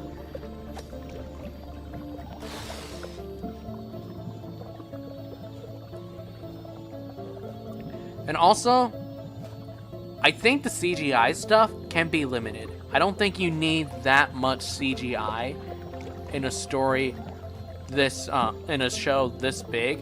That's already good enough on its own. Really good on its own, actually. without it, I don't think you necessarily need that much CGI to make a good series. I mean, don't get me wrong, you still need some of it, but the amount that was in season 2, I think was a little excessive. Because one of the things I really liked about the show was the behind-the-scenes stuff.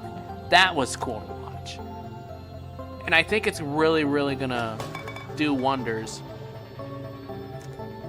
if the show can keep going like that. Truly,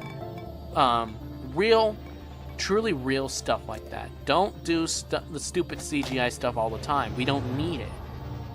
The show's already good enough on its own. It does not need that much.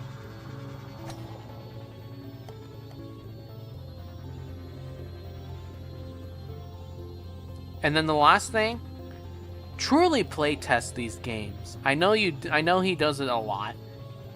And I do appreciate that as a fan who probably wants to one day go on to the series.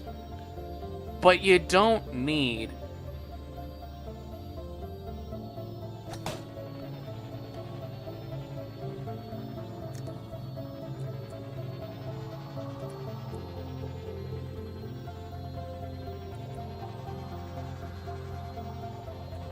I'm sorry, I was looking at something. But you don't... Motherfucker.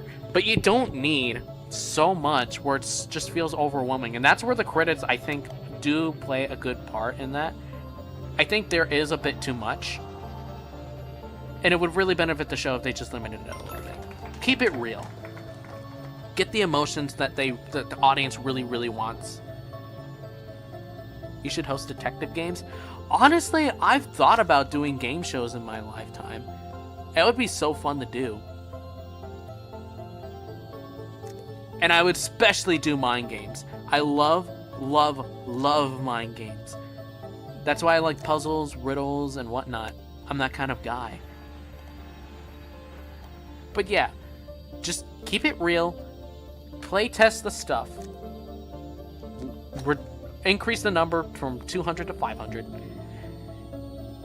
And you've got probably... And keep it to what Beast Games is really supposed to be at the end of the day. Do all that, and you've got yourself probably one of the best shows out, and probably the best season I'll ever watch out of any competition game show. And you might actually get me on there one day. I'd love to do the show. But anyways...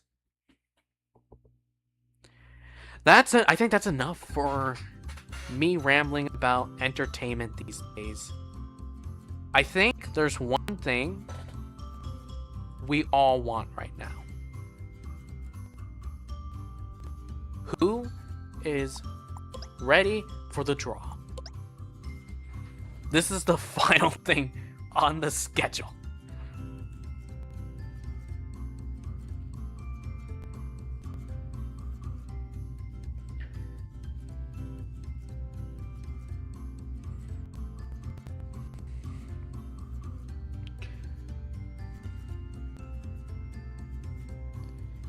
I know I'm ready for the draw.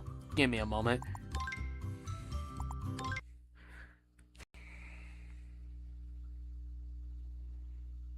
And for the first time, see everyone who is in the Hunger Games.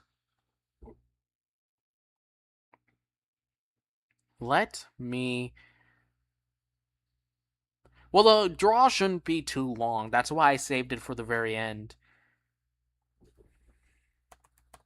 How do we do the draw? Well, first things first.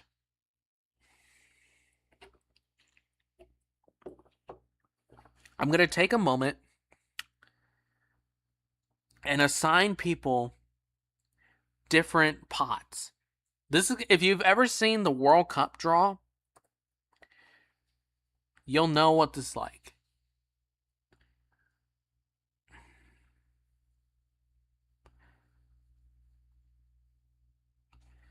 So, currently, here's how the rules work for the draw.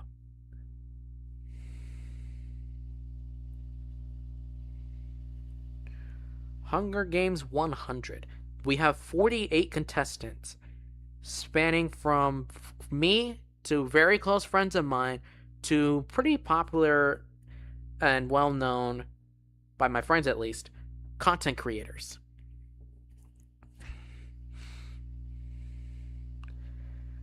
I will eventually find a way to set up the actual simulator itself. You won't see it here. You'll just know what the districts are. There will be, like the good old times, 12 districts of 4 people each.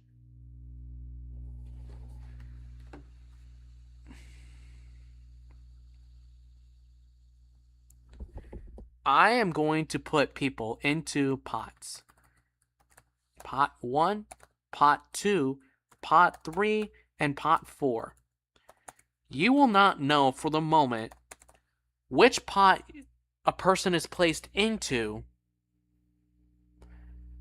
until the very end. All you'll know is the number someone is in right now. Like, all you know is the number that is up. You do not know the person until the pots will be announced. Then we will do another draw, where we will place each person in each pot into the corresponding into their corresponding districts, and that will be the final district setup for Hunger Games 100 next, not this upcoming Friday, but next Friday. Pot 1 will be taking the first slot of each thing.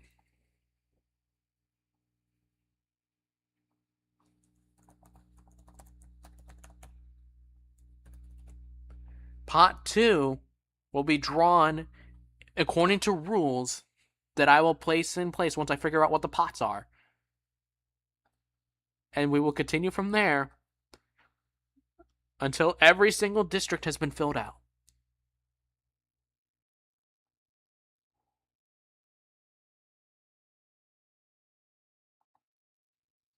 But anyways, let's get the draw up.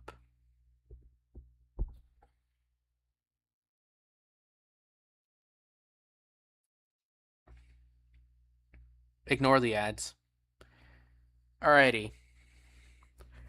Contestant number 1, you will not know the names of each person until the pots are announced. So I have on my list of notes pot 1, pot 2, pot 3, and pot 4.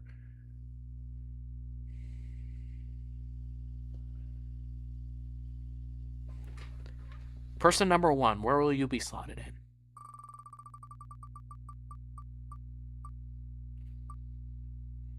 It makes sense. Pot 1. Person number 1 goes into pot 1. Alright. This may take a bit, but we're going to go through everyone. We're not going to remove it yet because we have not filled up pot 1. Person number 2. Sorry. Not pot 2. Person number 2, where will you be going in? You're going to pot 1 as well, apparently. Okay. Pot... Why do I keep saying pots? Person number 3. I guess they both start with P. Man, I really am like my dad. And what pot will you be going in? I swear to God, if you go in pot 1. Okay. You're going to pot 2.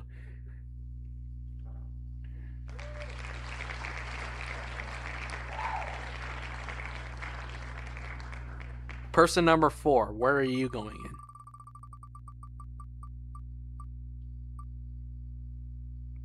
Pot number 1. Okay. That is the wrong person. Let me fix that real quick. Person number 5.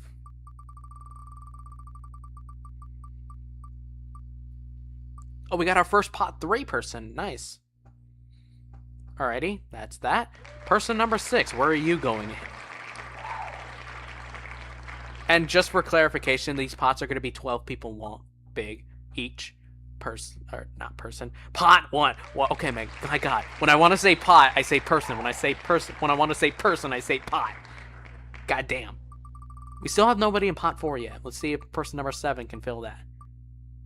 And he will. Okay, good to know. Person number 8.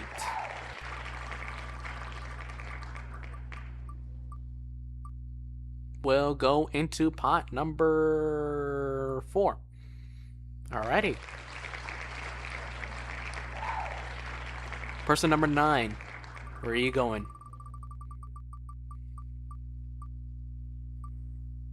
Also pot 4, apparently.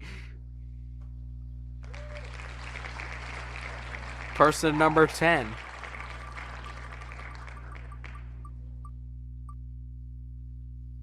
Also pot 4. Jesus Christ, everyone wants to go into pot 4.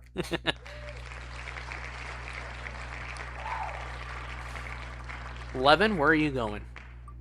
Finally not pot 4. Okay, pot 2 it looks like. This is interesting.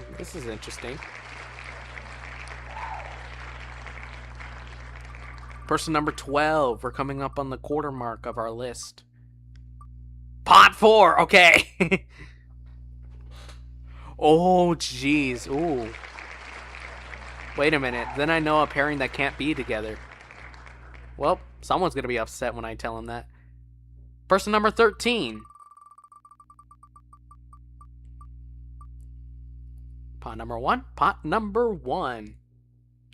Pot 1 and 4 are filling up really quickly. There's 5 people in each of them. We need pot 2 and pot 3s.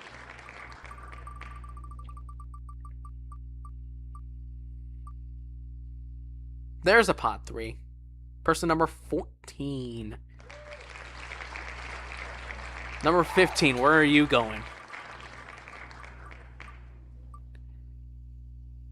Pot 3, okay. We're starting to fill up different pots. This is interesting. Number 16, where are you going?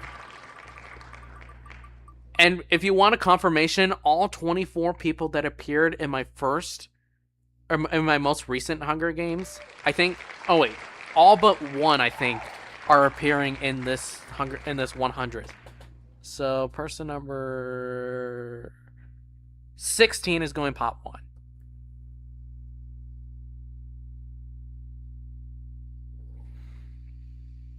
Person number 17, where are you going?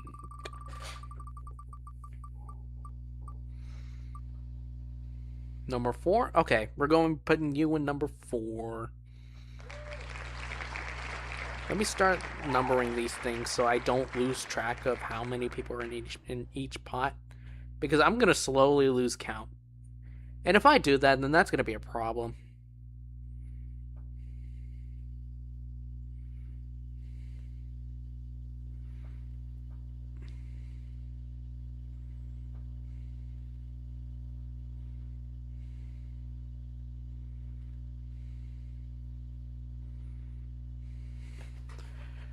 Close it. 18, where are you going? There's a total of 48 people. So it doubled from the previous stream. 18 is going to pot 1. We got 7 people in pot 1 right now. Again, you have no idea who's in the list until the roster is announced. 19, where are you going? Pot 1 again. We are filling up pot 1.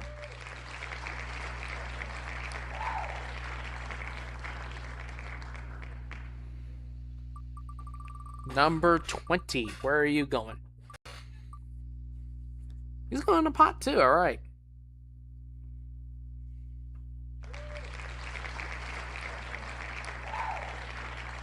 Alrighty. Number 21.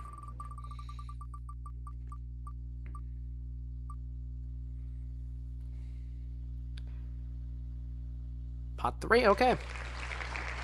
We're starting to fill up every other pot. That's good. I'm hoping we can fill up some other ones. Number 22. Where shall your fate lie you into? It lies you into pot number 2.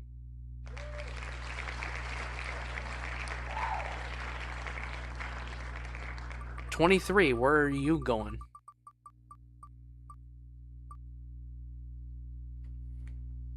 Pot 2 again. All right.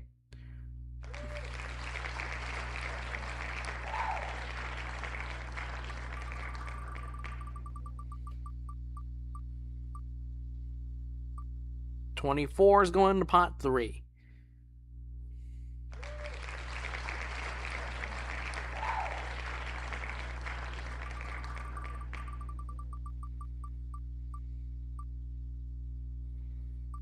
Pot number 1 for number 25.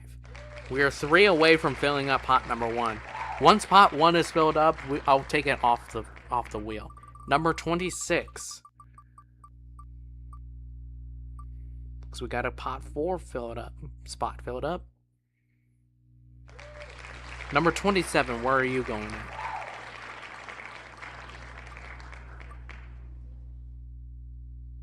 Is it 4 or 1? It is 4. Number 28, where are you going at?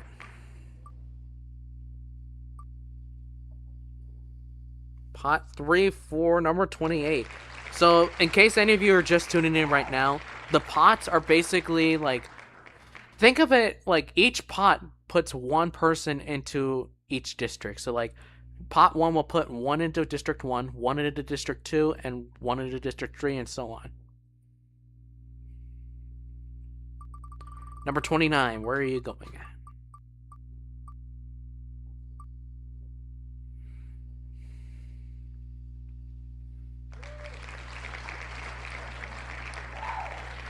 Pot number 2. Ooh, boy. Number 30. After this, we'll have 18 people left to put on the board. And he will, I guess, they will slot into pot. I guess I'm calling everyone a guy. I don't know. They will slot into pot 3. We're starting to fill up everyone now. Number 31 will go into pot number 4.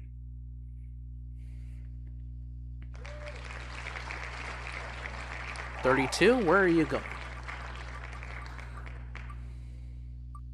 Pot 1, pot 1. Only 2 people can go into pot 1 now. Let's see where 33 lands. 2 or 3? It is 2. So each pot now has over half of its spots filled. Finally. 34, where are you going? Pot number 1? It is 1. So we have this person filling up the second to last spot, and once we get one more person in pot 1, the pot will be filled. 35, where are you going? Pot number 4.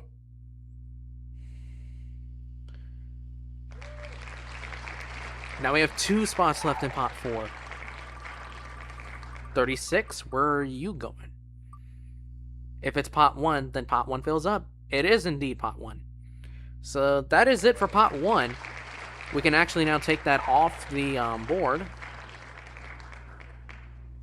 We just have pots 2, 3, and 4 left. 30... what's that? 37, where are you going? Pot 3. Okay. We're getting somewhere with filling these things. Everyone has at least 7 still? Every pot, at least. And pot 2, is it 2 or 4? It is 2 for number 38. So now each pot has at least 8.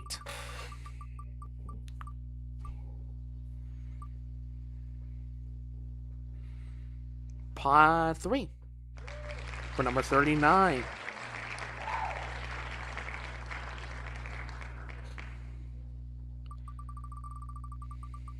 Number 40. Where are you taking your spot at? 3? It is indeed 3. So 3 now has just 2 spots left on its roster. 41, where are you going? We still have 4 spots left on pot 2. And one of them is going to 41.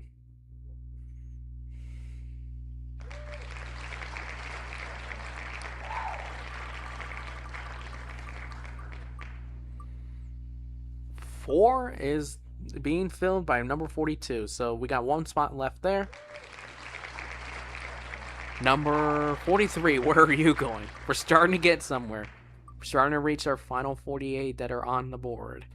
Is it 4? No, it's 2. Okay.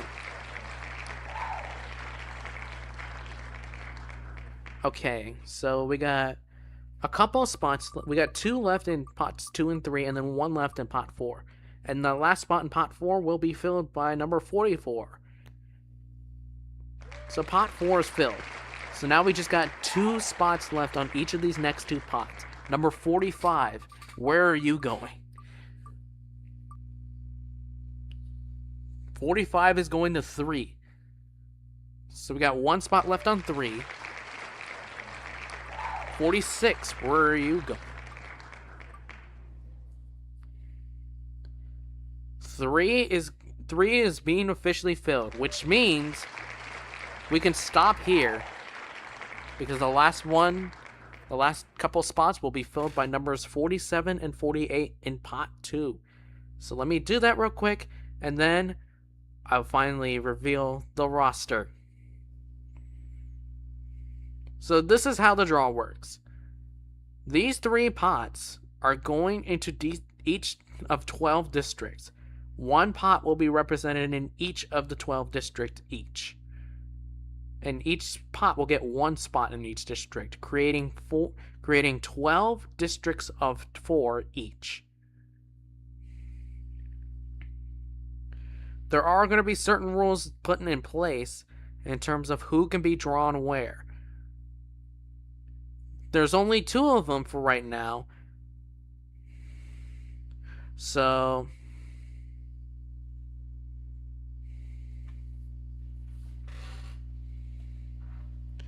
here are the said rules. Number 1, rule number 1 of the draw. The 3 recognized outsiders cannot be in the same group. Which for us, that's me, Andrew, and Mel the Lynx. Andrew and I are in the, I'm gonna reveal it right now, are in the same pot, which means the first scenario of just us 2 being paired together is not possible. However, Mel can still be paired with both of us. So, and the second rule is, this is why this part's gonna take a little bit longer. There's only, unless absolutely necessary, and I'll check this right now, each district can contain only 1 winner of a previous Hunger Games. For example, I've won one, so I can only be paired with other non-winners. But I'm going to check that right now and just see how accurate that is.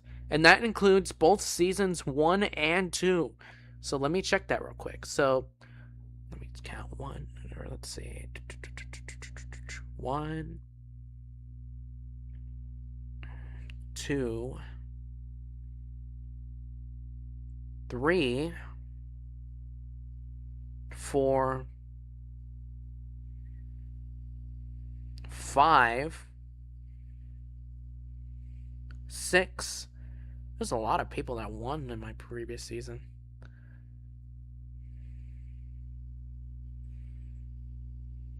7, 8, 9, 10, 11, 12, 13. 13.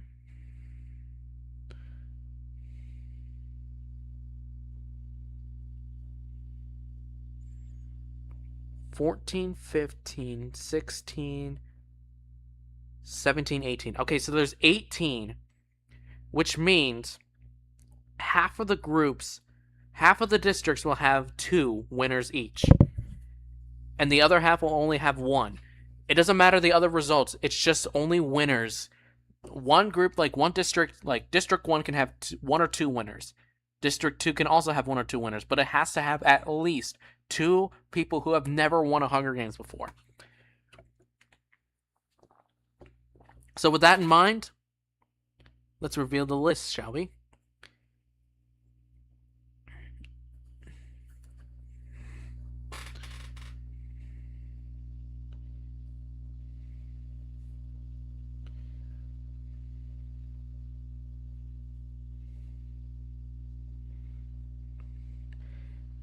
In pot 1, we have myself, Andrew Moto, Mel the Fennec, Inspire the Phoenix, Faith,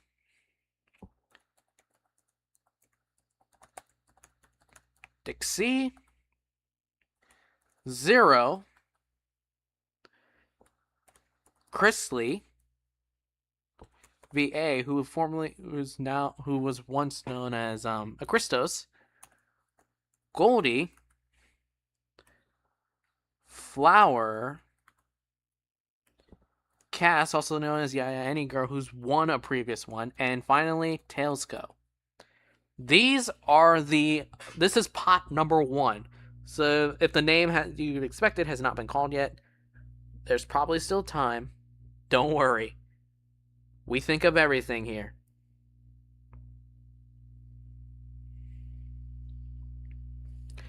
Anyways, let's shuffle it up, shall we? In District 1.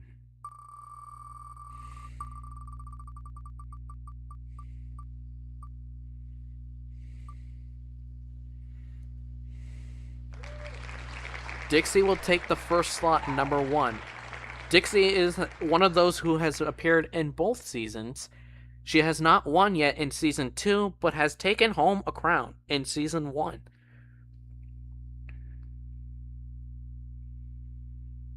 She has taken home a crown in Season 1.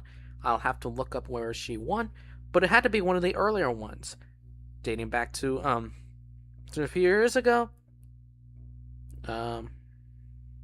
She won the 30th Hunger Games, so it's been 70 years since her last title.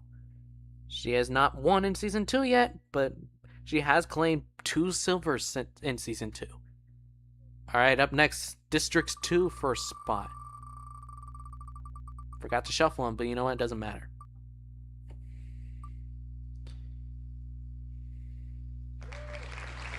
It is Andrew's time to shine.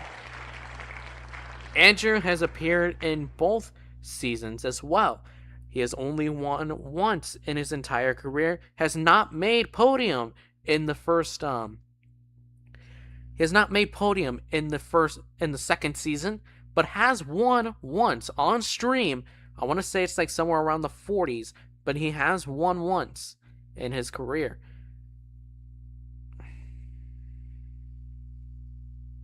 It's been a long while since he's won one.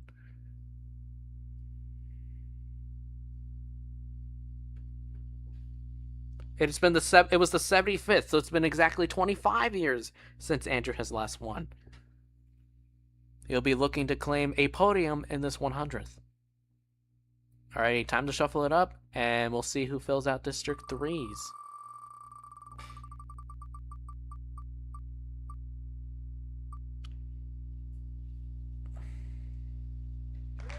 It is Faith's time to shine. Also an appearance on both seasons of the Hunger Games. She has won once in her entire career, I want to say. Being a very, very early edition of the Hunger Games. I want to say it's like around the 30s somewhere. Give me a second, because it's taken a long time to pull these all up. But she has won once. I want to say it's like early 15th. She has won the 15th Hunger Games, which means she is in an 85-year drought of people who have won Hunger Games and not. Let's see how things go around this time. She has yet to get on the podium. She has gotten the podium once in season 2. Alrighty. Time to shuffle it up again, and we'll put these next few people in.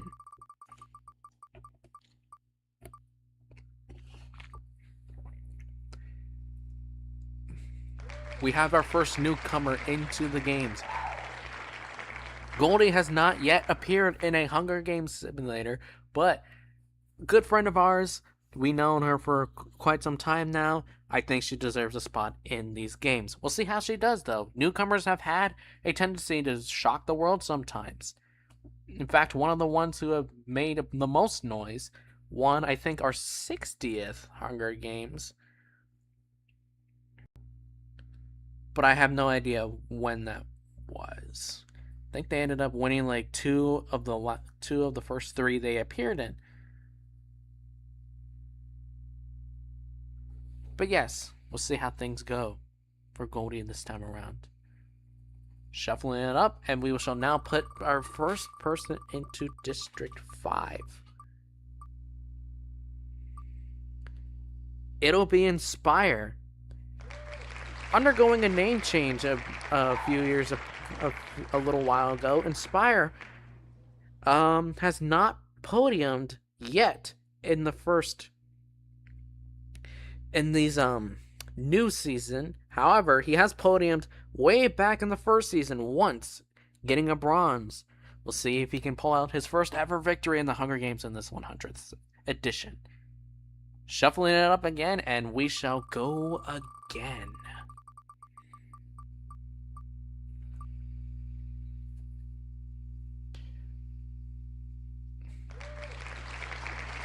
Someone who has seen a familiar face before. Flower has won a Hunger Games before. I believe. Let me check. I want to make sure I'm getting my facts straight before I continue on with the draw. I don't want to keep making assumptions when it's not true.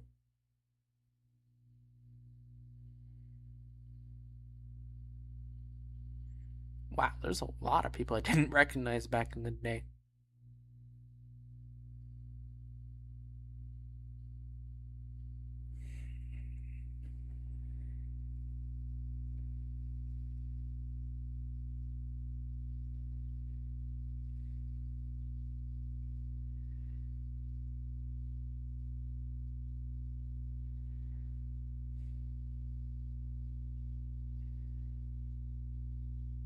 Maybe she hasn't podiumed at all. Man, maybe that's why she's not on here.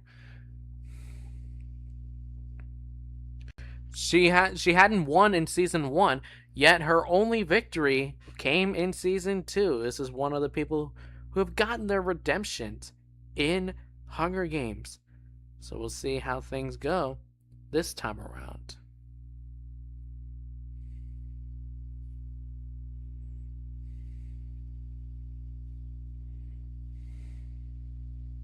Let me get it up here. Flower won the 95th, so she's won a recent one. So keep an eye on her. She may make noise this season. We find that we are halfway through the pot. Let's see who gets into slot number 1 of District 7. Oh boy. It's the man, the myth, the legend himself. The host of these Hunger Games has won a couple of times in his career.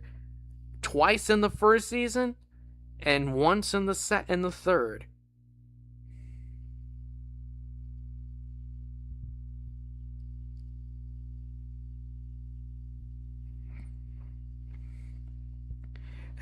My last title came in the 92nd Hunger Games, so I have had experience winning. I've had experience with victory, even though it hasn't been quite often. So we'll see how I do in these games. We are up to the last 5. Let's get it going.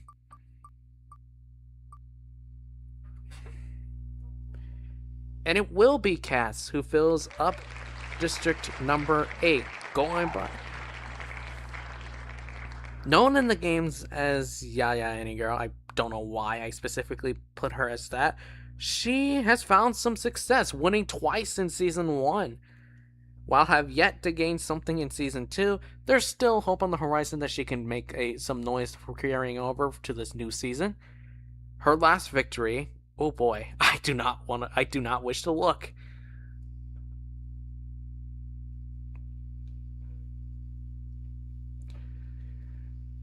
The last victory from Cass came in the 74th, right before Andrew's last victory. So she's going into the 26th year without a title. So let's see if fortune favors the bold. Shuffling it up now, we got District 9 slot to fill up. We still got 4 people left. It is indeed Zero. Zero, I believe, is a newcomer to the games, having yet to play in them. He will be making noise for the first time on the 10th, hopefully to make history by becoming the first, I believe, the first ever newcomer to win in their first try.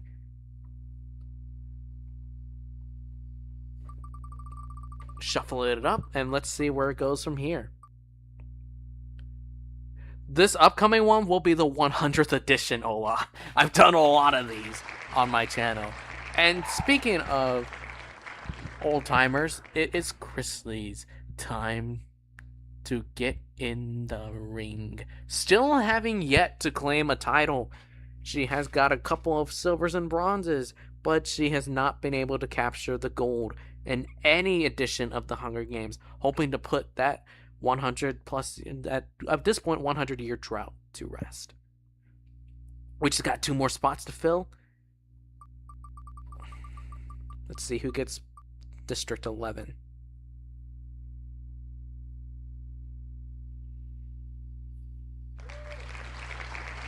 And it is Mel the Phoenix time to shine. She has appeared she may have not appeared in the previous stream, but she has made appearances before in the Hunger Games. Has she gotten much success? Not particularly. She's gotten a little bit of it, but has yet to claim a title in the Hunger Games, hoping to end that streak on Friday. Finally, let's put this last person in and start talking about him. Tailsco is a newcomer to the tournament, hoping to make history as well to become the first newcomer to win their first try of the Hunger Games.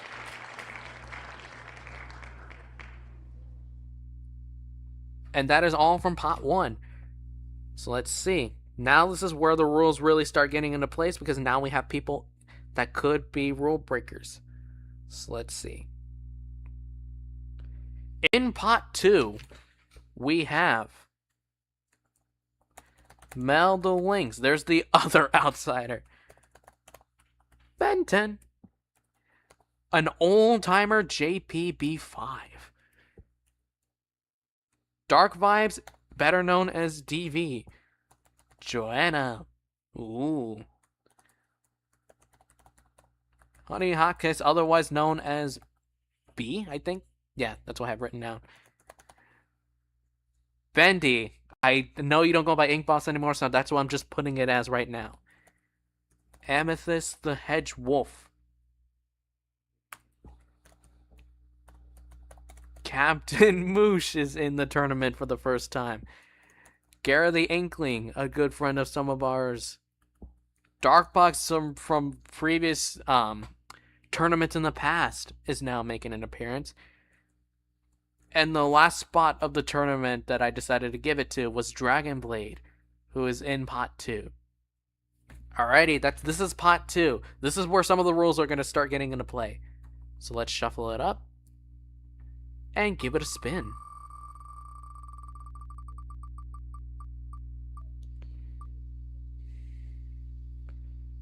DV is the first person to fill up a spot in these Hunger Games in District 1. A newcomer to the tournament. We have not really seen much from him, but we're hoping to see if he can end up getting a victory in these games. There are no restraints for this one, so he'll go straight into District 1. He is a player in Season 2, but has yet to get podium. Alrighty. Next up on the list, we'll fill out the second.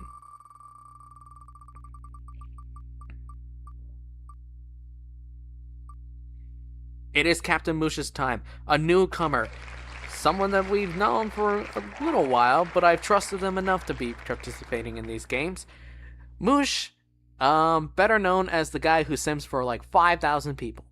So, we'll see how he does in these games. Unfortunately, it's not a dick sucking contest. On to the next slot for district number 3, and Moosh will be slotted in with Andrew.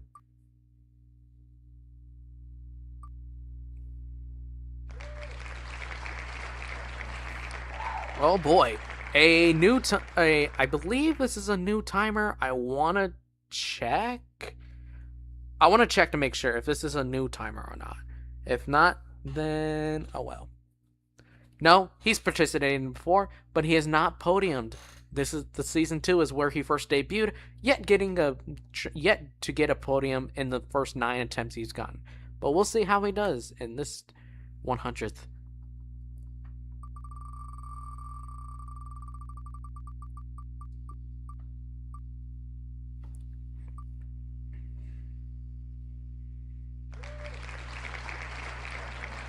Amethyst is another newcomer to the tournament. This is her first time appearing in any tournament. So we'll see how she does. She'll be slotted into District 4 with Goldie, who is another new timer. So that means eventually we will have to fill District 4 with some sort of newcomer or some old winner. Alrighty, we're moving Amethyst from the list. We are now down to 8 people left in the pot.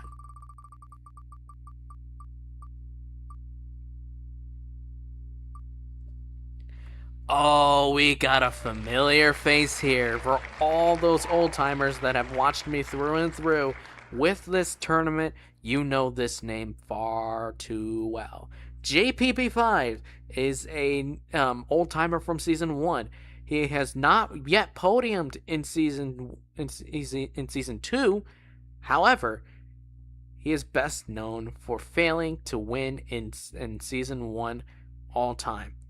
JP has actually gotten some success. He's won twice, the most recent of which was not streamed due to technical issues, but he has won, as I posted it on my streams before, on my community tabs before. The last win for JPP5 was the 77th Hunger Games, which means he is currently on a 23-year drought. So we'll see if that ends on Friday.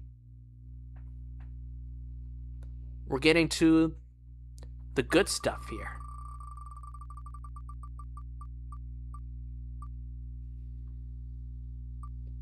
District 6 second slot will be filled by Gara, a newcomer to the tournament, a good friend of a lot of people who is most infamously known for simping for vanilla.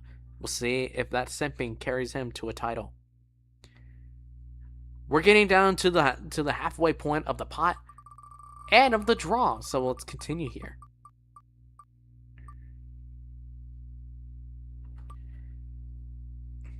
Oh boy, it is bees. It is Honey Hotkiss, who is someone who has appeared in the games before. I do not believe they had not won in season 1, but have podiumed twice, both being silvers. They have yet to podium in this. They have podiumed once in season 2 with a bronze, but have not won a title yet. So let's see if she can pull off some sort of miracle. B will be put into District 7 along with myself. Let me change the name real quick because that's going to confuse me if I continue to call her that. Alrighty. We got 5 spots left in pot 2 for 5 people in pot 2. Let's do it.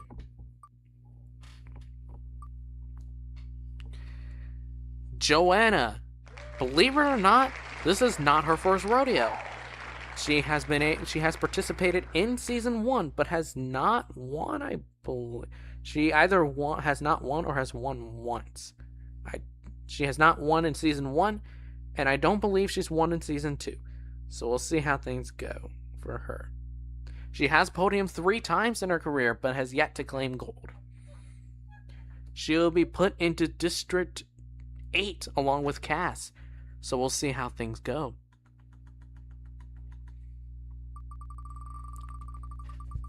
Next.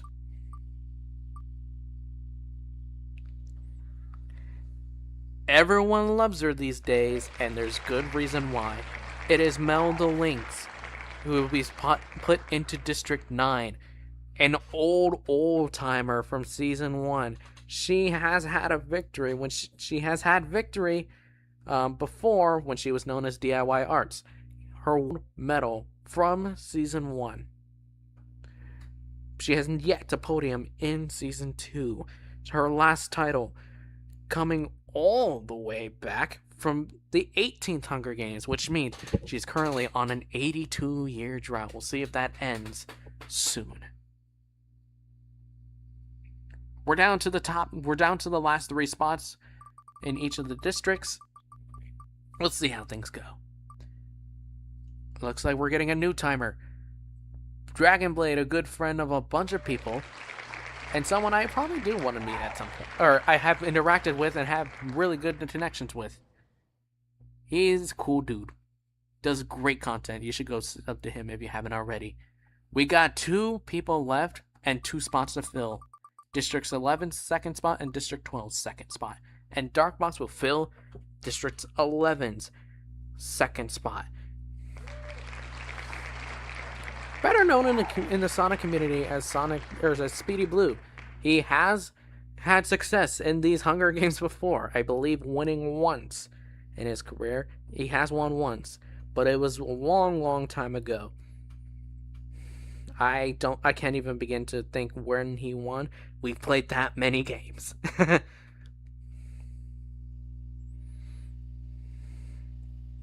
Listen, these popped up very quickly when I started doing them, just as a fun side thing. But then when I started keeping track, I decided, might as well stream it. The 52nd Hunger Games was the last victory for Darkbox. He is currently on a 48-year drought. So, that leaves just Bendy, who has not, I don't believe, won a single Hunger Games yet, unless I'm mistaken from Season 1 where he did win one. Let me check.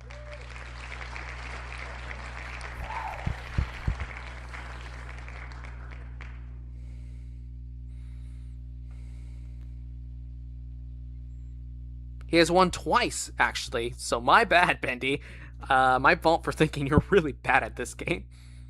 But yeah, Bendy has won twice in his career. The 43rd was, I believe, his latest victory. The 43rd Hunger Games, which means he's currently on a 57-year drought. We'll see if that ends on Friday. But that is all in Pot 2. This Pot 3 will especially see some different people. We'll definitely see some constraints. But anyways, first, to introduce Pot 3, we have Electro, Excalibur Sonic, better known as just Cal, Tiny. We have Mudbug, just better known as Mud. We have Bird Girl. We have Lucky Wolf, not Lucky Dots. Heh. We have Admiral Kirby. I can't remember if that's spelled with just 1 or 3. Okay, that is spaced. Okay, let me do that real quick. We have, ooh boy, Sonic, or just call him Speed at this point. Yep, he is back in the games. We have, sounds like you'll like this one, because look who's back. We have DJ Chidao. We have Detective Ola. There you are. And finally, Rick Kyoto. That is Pot 3. We will see where things go from here. First, shuffle it up and spin.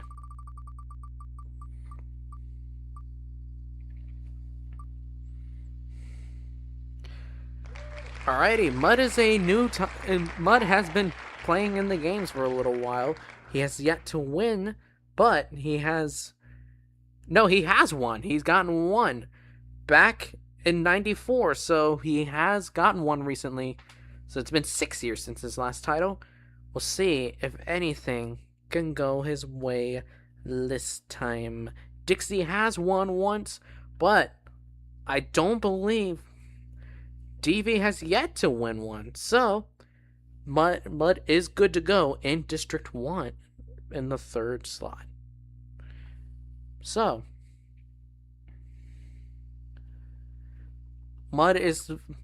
no winner from pot 4 can go into District 1 now. District 2's is going to be filled by Electro. The most recent winner of the games actually finished in a tie with someone who has been banned from the games. Electro got one recently, and it was just very, very weird to see that.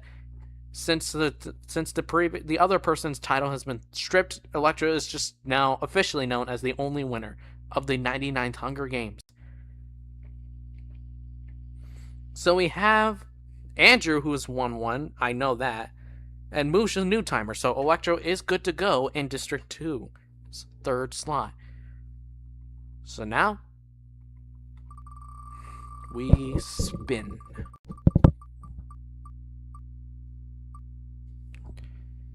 We got an old timer here, Sunswift, who has been one of the most successful, and currently the most successful winner of the or player of the Hunger Games who have not been banned. Sunswift has won 3 times in her career, winning and also gaining 3 silvers and a bronze. Her most recent victory, oh god, I'm gonna have to look. Her most recent victory didn't happen for some time.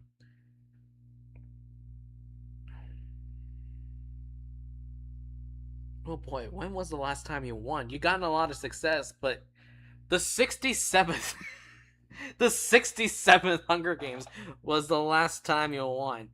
Yeah, go ahead and do the motion if you want to. But that was the last time she won, meaning she's on a 33-year drought. See if that ends on Friday. We have no constraints here because Faith has won, but Ben has not. So into District 3 you go. Next spin, though. And there's Detective Ola, a newcomer to the tournament. Someone that's actually here in the chat right now. I see her in the chat. Hello. But yes, it is a old timer here, or a new timer here. We can still put you in District 4, even though there are 2 other newcomers into the tournament, just because the rule is only 1 or 2 winners can be placed into a group, which means District 4 will have to have a winner. District 5 will be taken by Lucky the Wolf. Lucky Wolf, better known as actually I just call her my owl, but an enthusiast of owls. Yes, she is a bean. She'll be placed into District 5 along with Inspire and JP. So, up next, District 6.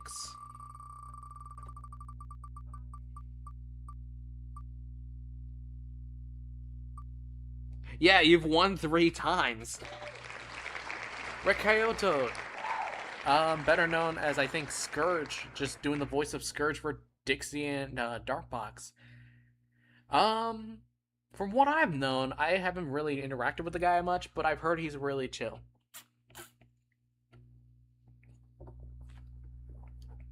Plus, just likes to make people simp. So you know what? Sure. He'll be placed into District 6 with Flower and Gara. Which means that district also has to have a winner at some point be put in there. District number 7. Oh boy, it is Tiny. Well, Tiny is in here now. Have you actually participated in the games? I don't think you have. If you have, you just haven't podiumed. So, no, nope, not seeing you there. So no, this will be Tiny. If he has participated in the games before, I just don't remember, and he's never podiumed. So, Tiny, this is your first opportunity now in a long time or ever to have a chance at podium. Alrighty, district number 7 has been filled by Tiny, who's taking a spot in district 8. It's Cal. It is indeed Cal. An old-timer or new a debutant in season 2. He has not gotten a whole lot of success, but has a bronze to his name, hoping to get something better this time around. We got a few more left. We got 2 winners, previous winners, and then 2 newcomers. And here comes one of the newcomers. District 9 is going to be where DJ Chadao goes. A good, chill person who loves music, and yeah, and also I am probably the only person I know who has like so many different old consoles. So yeah, really chill guy, big Rouge enthusiast as well. We got a couple of spots left on our thing now. It is Virgo in District 10.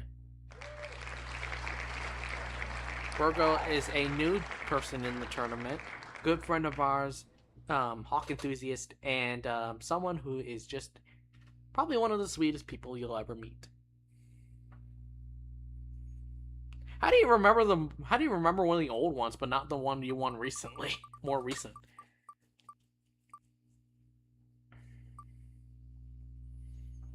This is Admiral Kirby's time to shine. He has made history as the only person to ever successfully repeat a title in Hunger Games history, winning the 97th and 98th Hunger Games.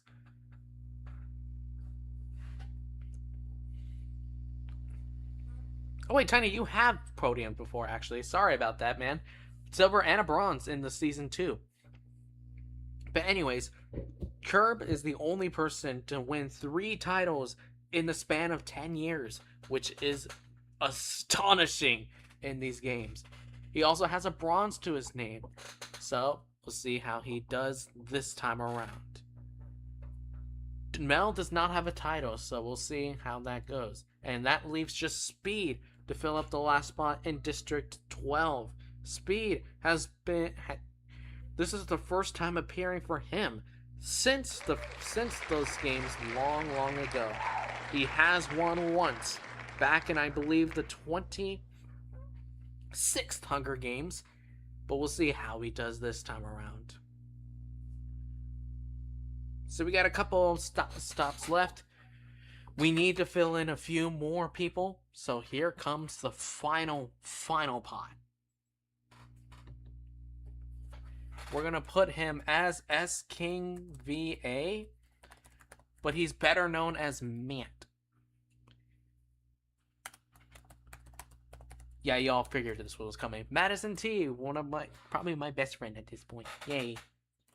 Zoe, better known as Zoe and the Chaos Girls. Oh my god, I didn't even know these two were in the same group. In the same pot. Will is in this group. And this is the one I was talking about earlier. There's Trigger. Queen AG, someone who has won these Hunger Games pretty much as many as I've won them. Valerie the Hedgehog is up next in this list.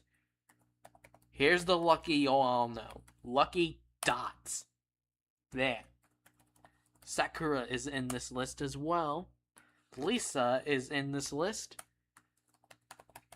I didn't even know Alex was in the same pot as AG. That's actually kind of neat. And finally, the final person in the games, Princess Nakia.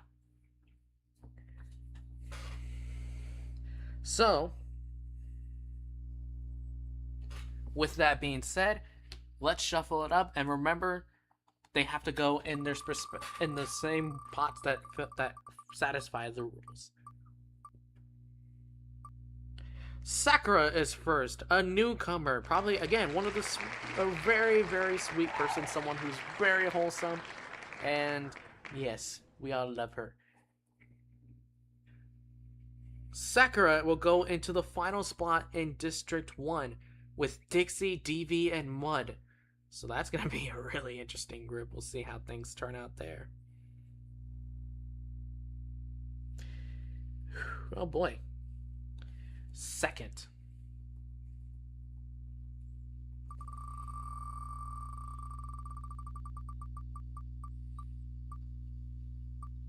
Nikki is a newcomer to the tournament.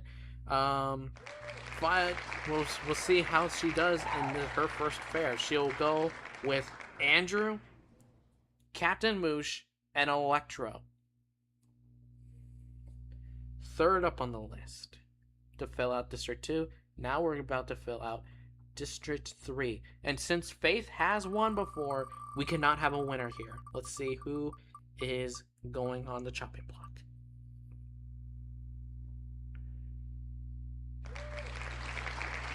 Valerie is a newcomer to the tournament. Yes, she's a very, very sweet person. And I met her a little while back. Probably one of the best people you'll ever meet. Very chaotic, but it's something you gotta love.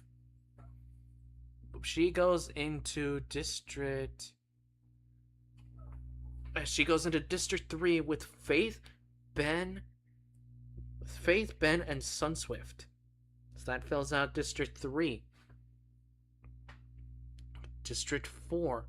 We have to have a winner here.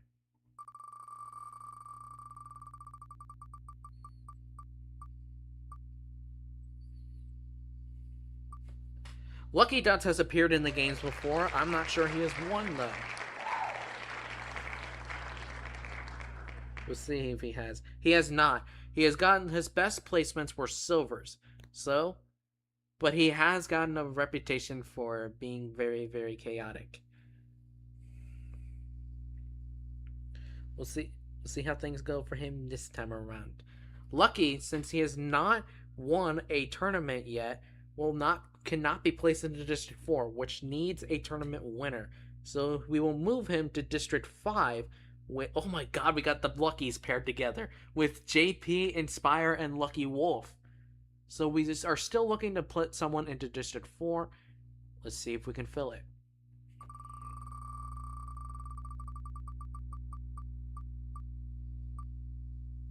Oh my god, you're doing the 6th, 7th day. Lisa is a new timer to the tournament.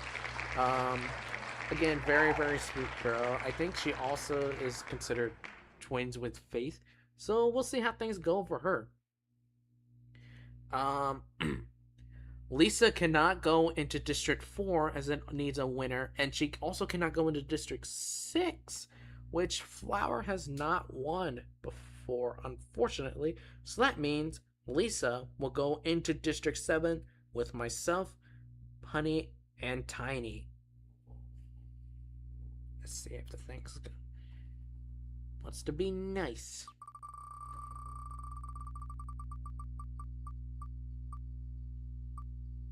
Zoe is a newcomer to the tournament, but unfortunately, she cannot go into any of the districts listed before, so she will go into District 8 with Cass, Joanna, Cal, and Zoe. Zoe is one of the most chaotic bitches you'll ever meet. She has a very sweet heart though in her core, but she doesn't really show it that often. I'm kidding. We're about halfway through the list. Let's see who gets placed where next. It is Maddie. You know her at this point, for those who have watched me. She's probably one of the sweetest people you'll ever meet. Very innocent-minded, very, very loving and caring for the people around her. And yes, I finally have brought her into the games. She'll be placed into District 9 and she cannot go into Districts 6 or 4 due to not being a winner yet at the tournament. So Maddie, that's where you will be placed into. We got a couple of people left. Let's see who can be placed where. We're still trying to fill out Districts 4 and 6. And Trigger might help them things. I'm pretty sure he's won one before.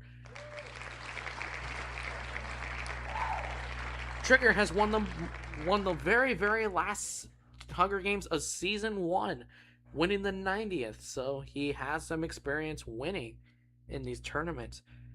And because he has won a tournament, he can finally be placed into District 4.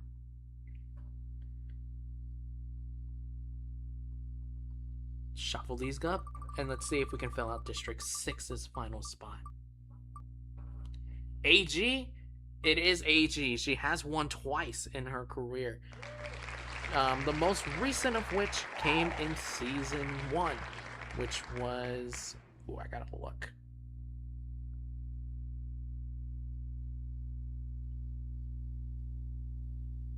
She's won earlier ones, I'm pretty sure, but she's gotten some success getting on the podium at least.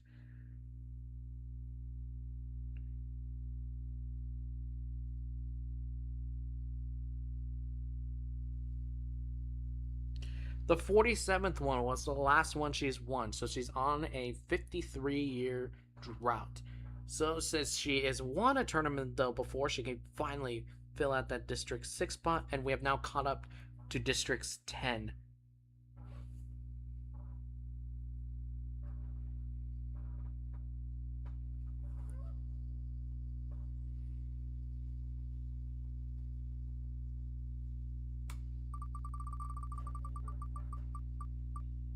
If anything needs to be fixed from the draw, I will fix it on my own time, because Matt has not won a tournament, and I just realized none of these have won a tournament before. Well, at least I think Matt has not won. I don't think he's won.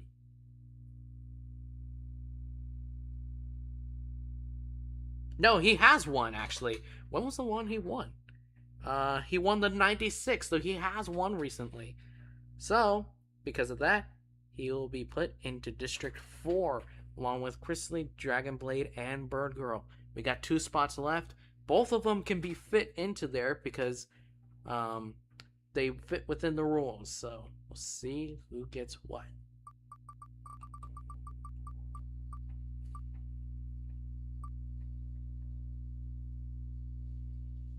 It is Will. Will is a newcomer, stinky boy, and loves to stay up till like 5 a.m. Otherwise, probably one of the best people you'll meet. And finally, to round out District 12, we got Dimensional Alex. Pretty chill guy from what I know of. I know Zoe knows him pretty well, so yeah. So, here's the final roster now that the draw is finally done. That took a lot longer than I thought it would, but you know what? It's worth it. In District 1, here's the list. It's not on screen right now, but here's the list. District 1, we have Dixie the Hedgehog, DV, Mudbug, and Sakura Hime. District 2 is Andrew the Hedgehog, Captain Moosh, Electro Gamer, and Princess Nakia. District 3 is Faith Chan, Ben 10, Sunswift, and Valerie the Hedgehog. District 4 is Goldie, Amethyst the Hedgewolf, Detective Ola, and Trigger VA. District 5 is Inspire the Phoenix, JPB5, Lucky Wolf, and Lucky Dots. District 6 is Deadly Flower, Gara, Inkling, Rick Kyoto, and Queen AG. District 7 is Detective Woo, Honey Hotkiss, Tiny Chip Hedgehog, I believe is what, or Tiny Cake Hedgehog, one of the two, and Lisa the Hedgehog. District 8 is Cass, otherwise known as Yaya Any Girl, Joanna, Excalibur Sonic, and Zoe and the Chaos Girls. District 9 is Zero the Celestial Guardian, Mel the Lynx, DJ Chidao, and Madison T. District 10 is Chrisley VA, Dragonblade, Bird Girl, and S King VA, otherwise known as Matt. District 11 is Mel the Fennec, Darkbox, Admiral Kirby, and Will IFAS, I think is how you pronounce it, better known as Will. And finally, District 12 is Tailsco, Bendy, Speed, and Dimensional Alex. And that is the draw. That is the final set. Anyone who wishes to pull out of the tournament, probably should just let me know in a DM. Like, I know some people aren't comfortable being in the tournament. I will find replacements as soon as I can. The last day to pull out of the tournament is the day before, or actually, it'll be next week because I'm not sure if I really want to mess with it. It will be next week, April 8th at 7:30. You know what? Right before I go to bed. You know what? Whatever that is. If you message me when I'm already in bed, then I cannot take you out.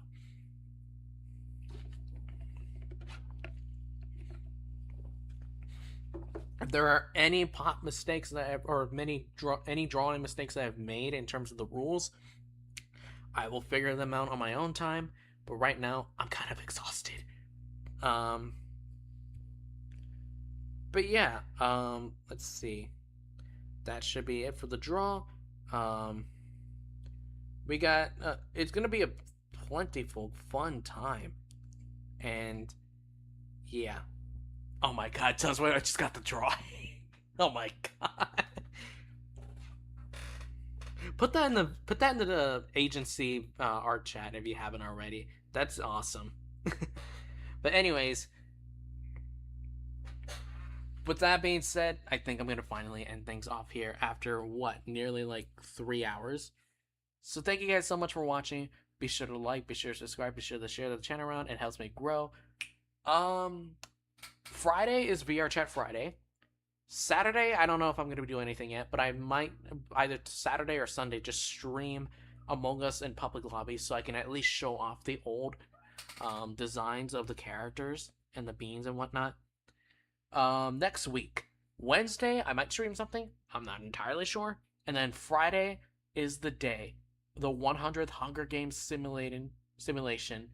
We'll do like 3 streams, and I'll have 3 separate things for it. I will have the favorite characters tier, the favorite characters thing, which is going to be awesome. The simp one, which means I put in every single character that people simp for, including like Roxy and whatnot, and all that. And then finally, the thing itself.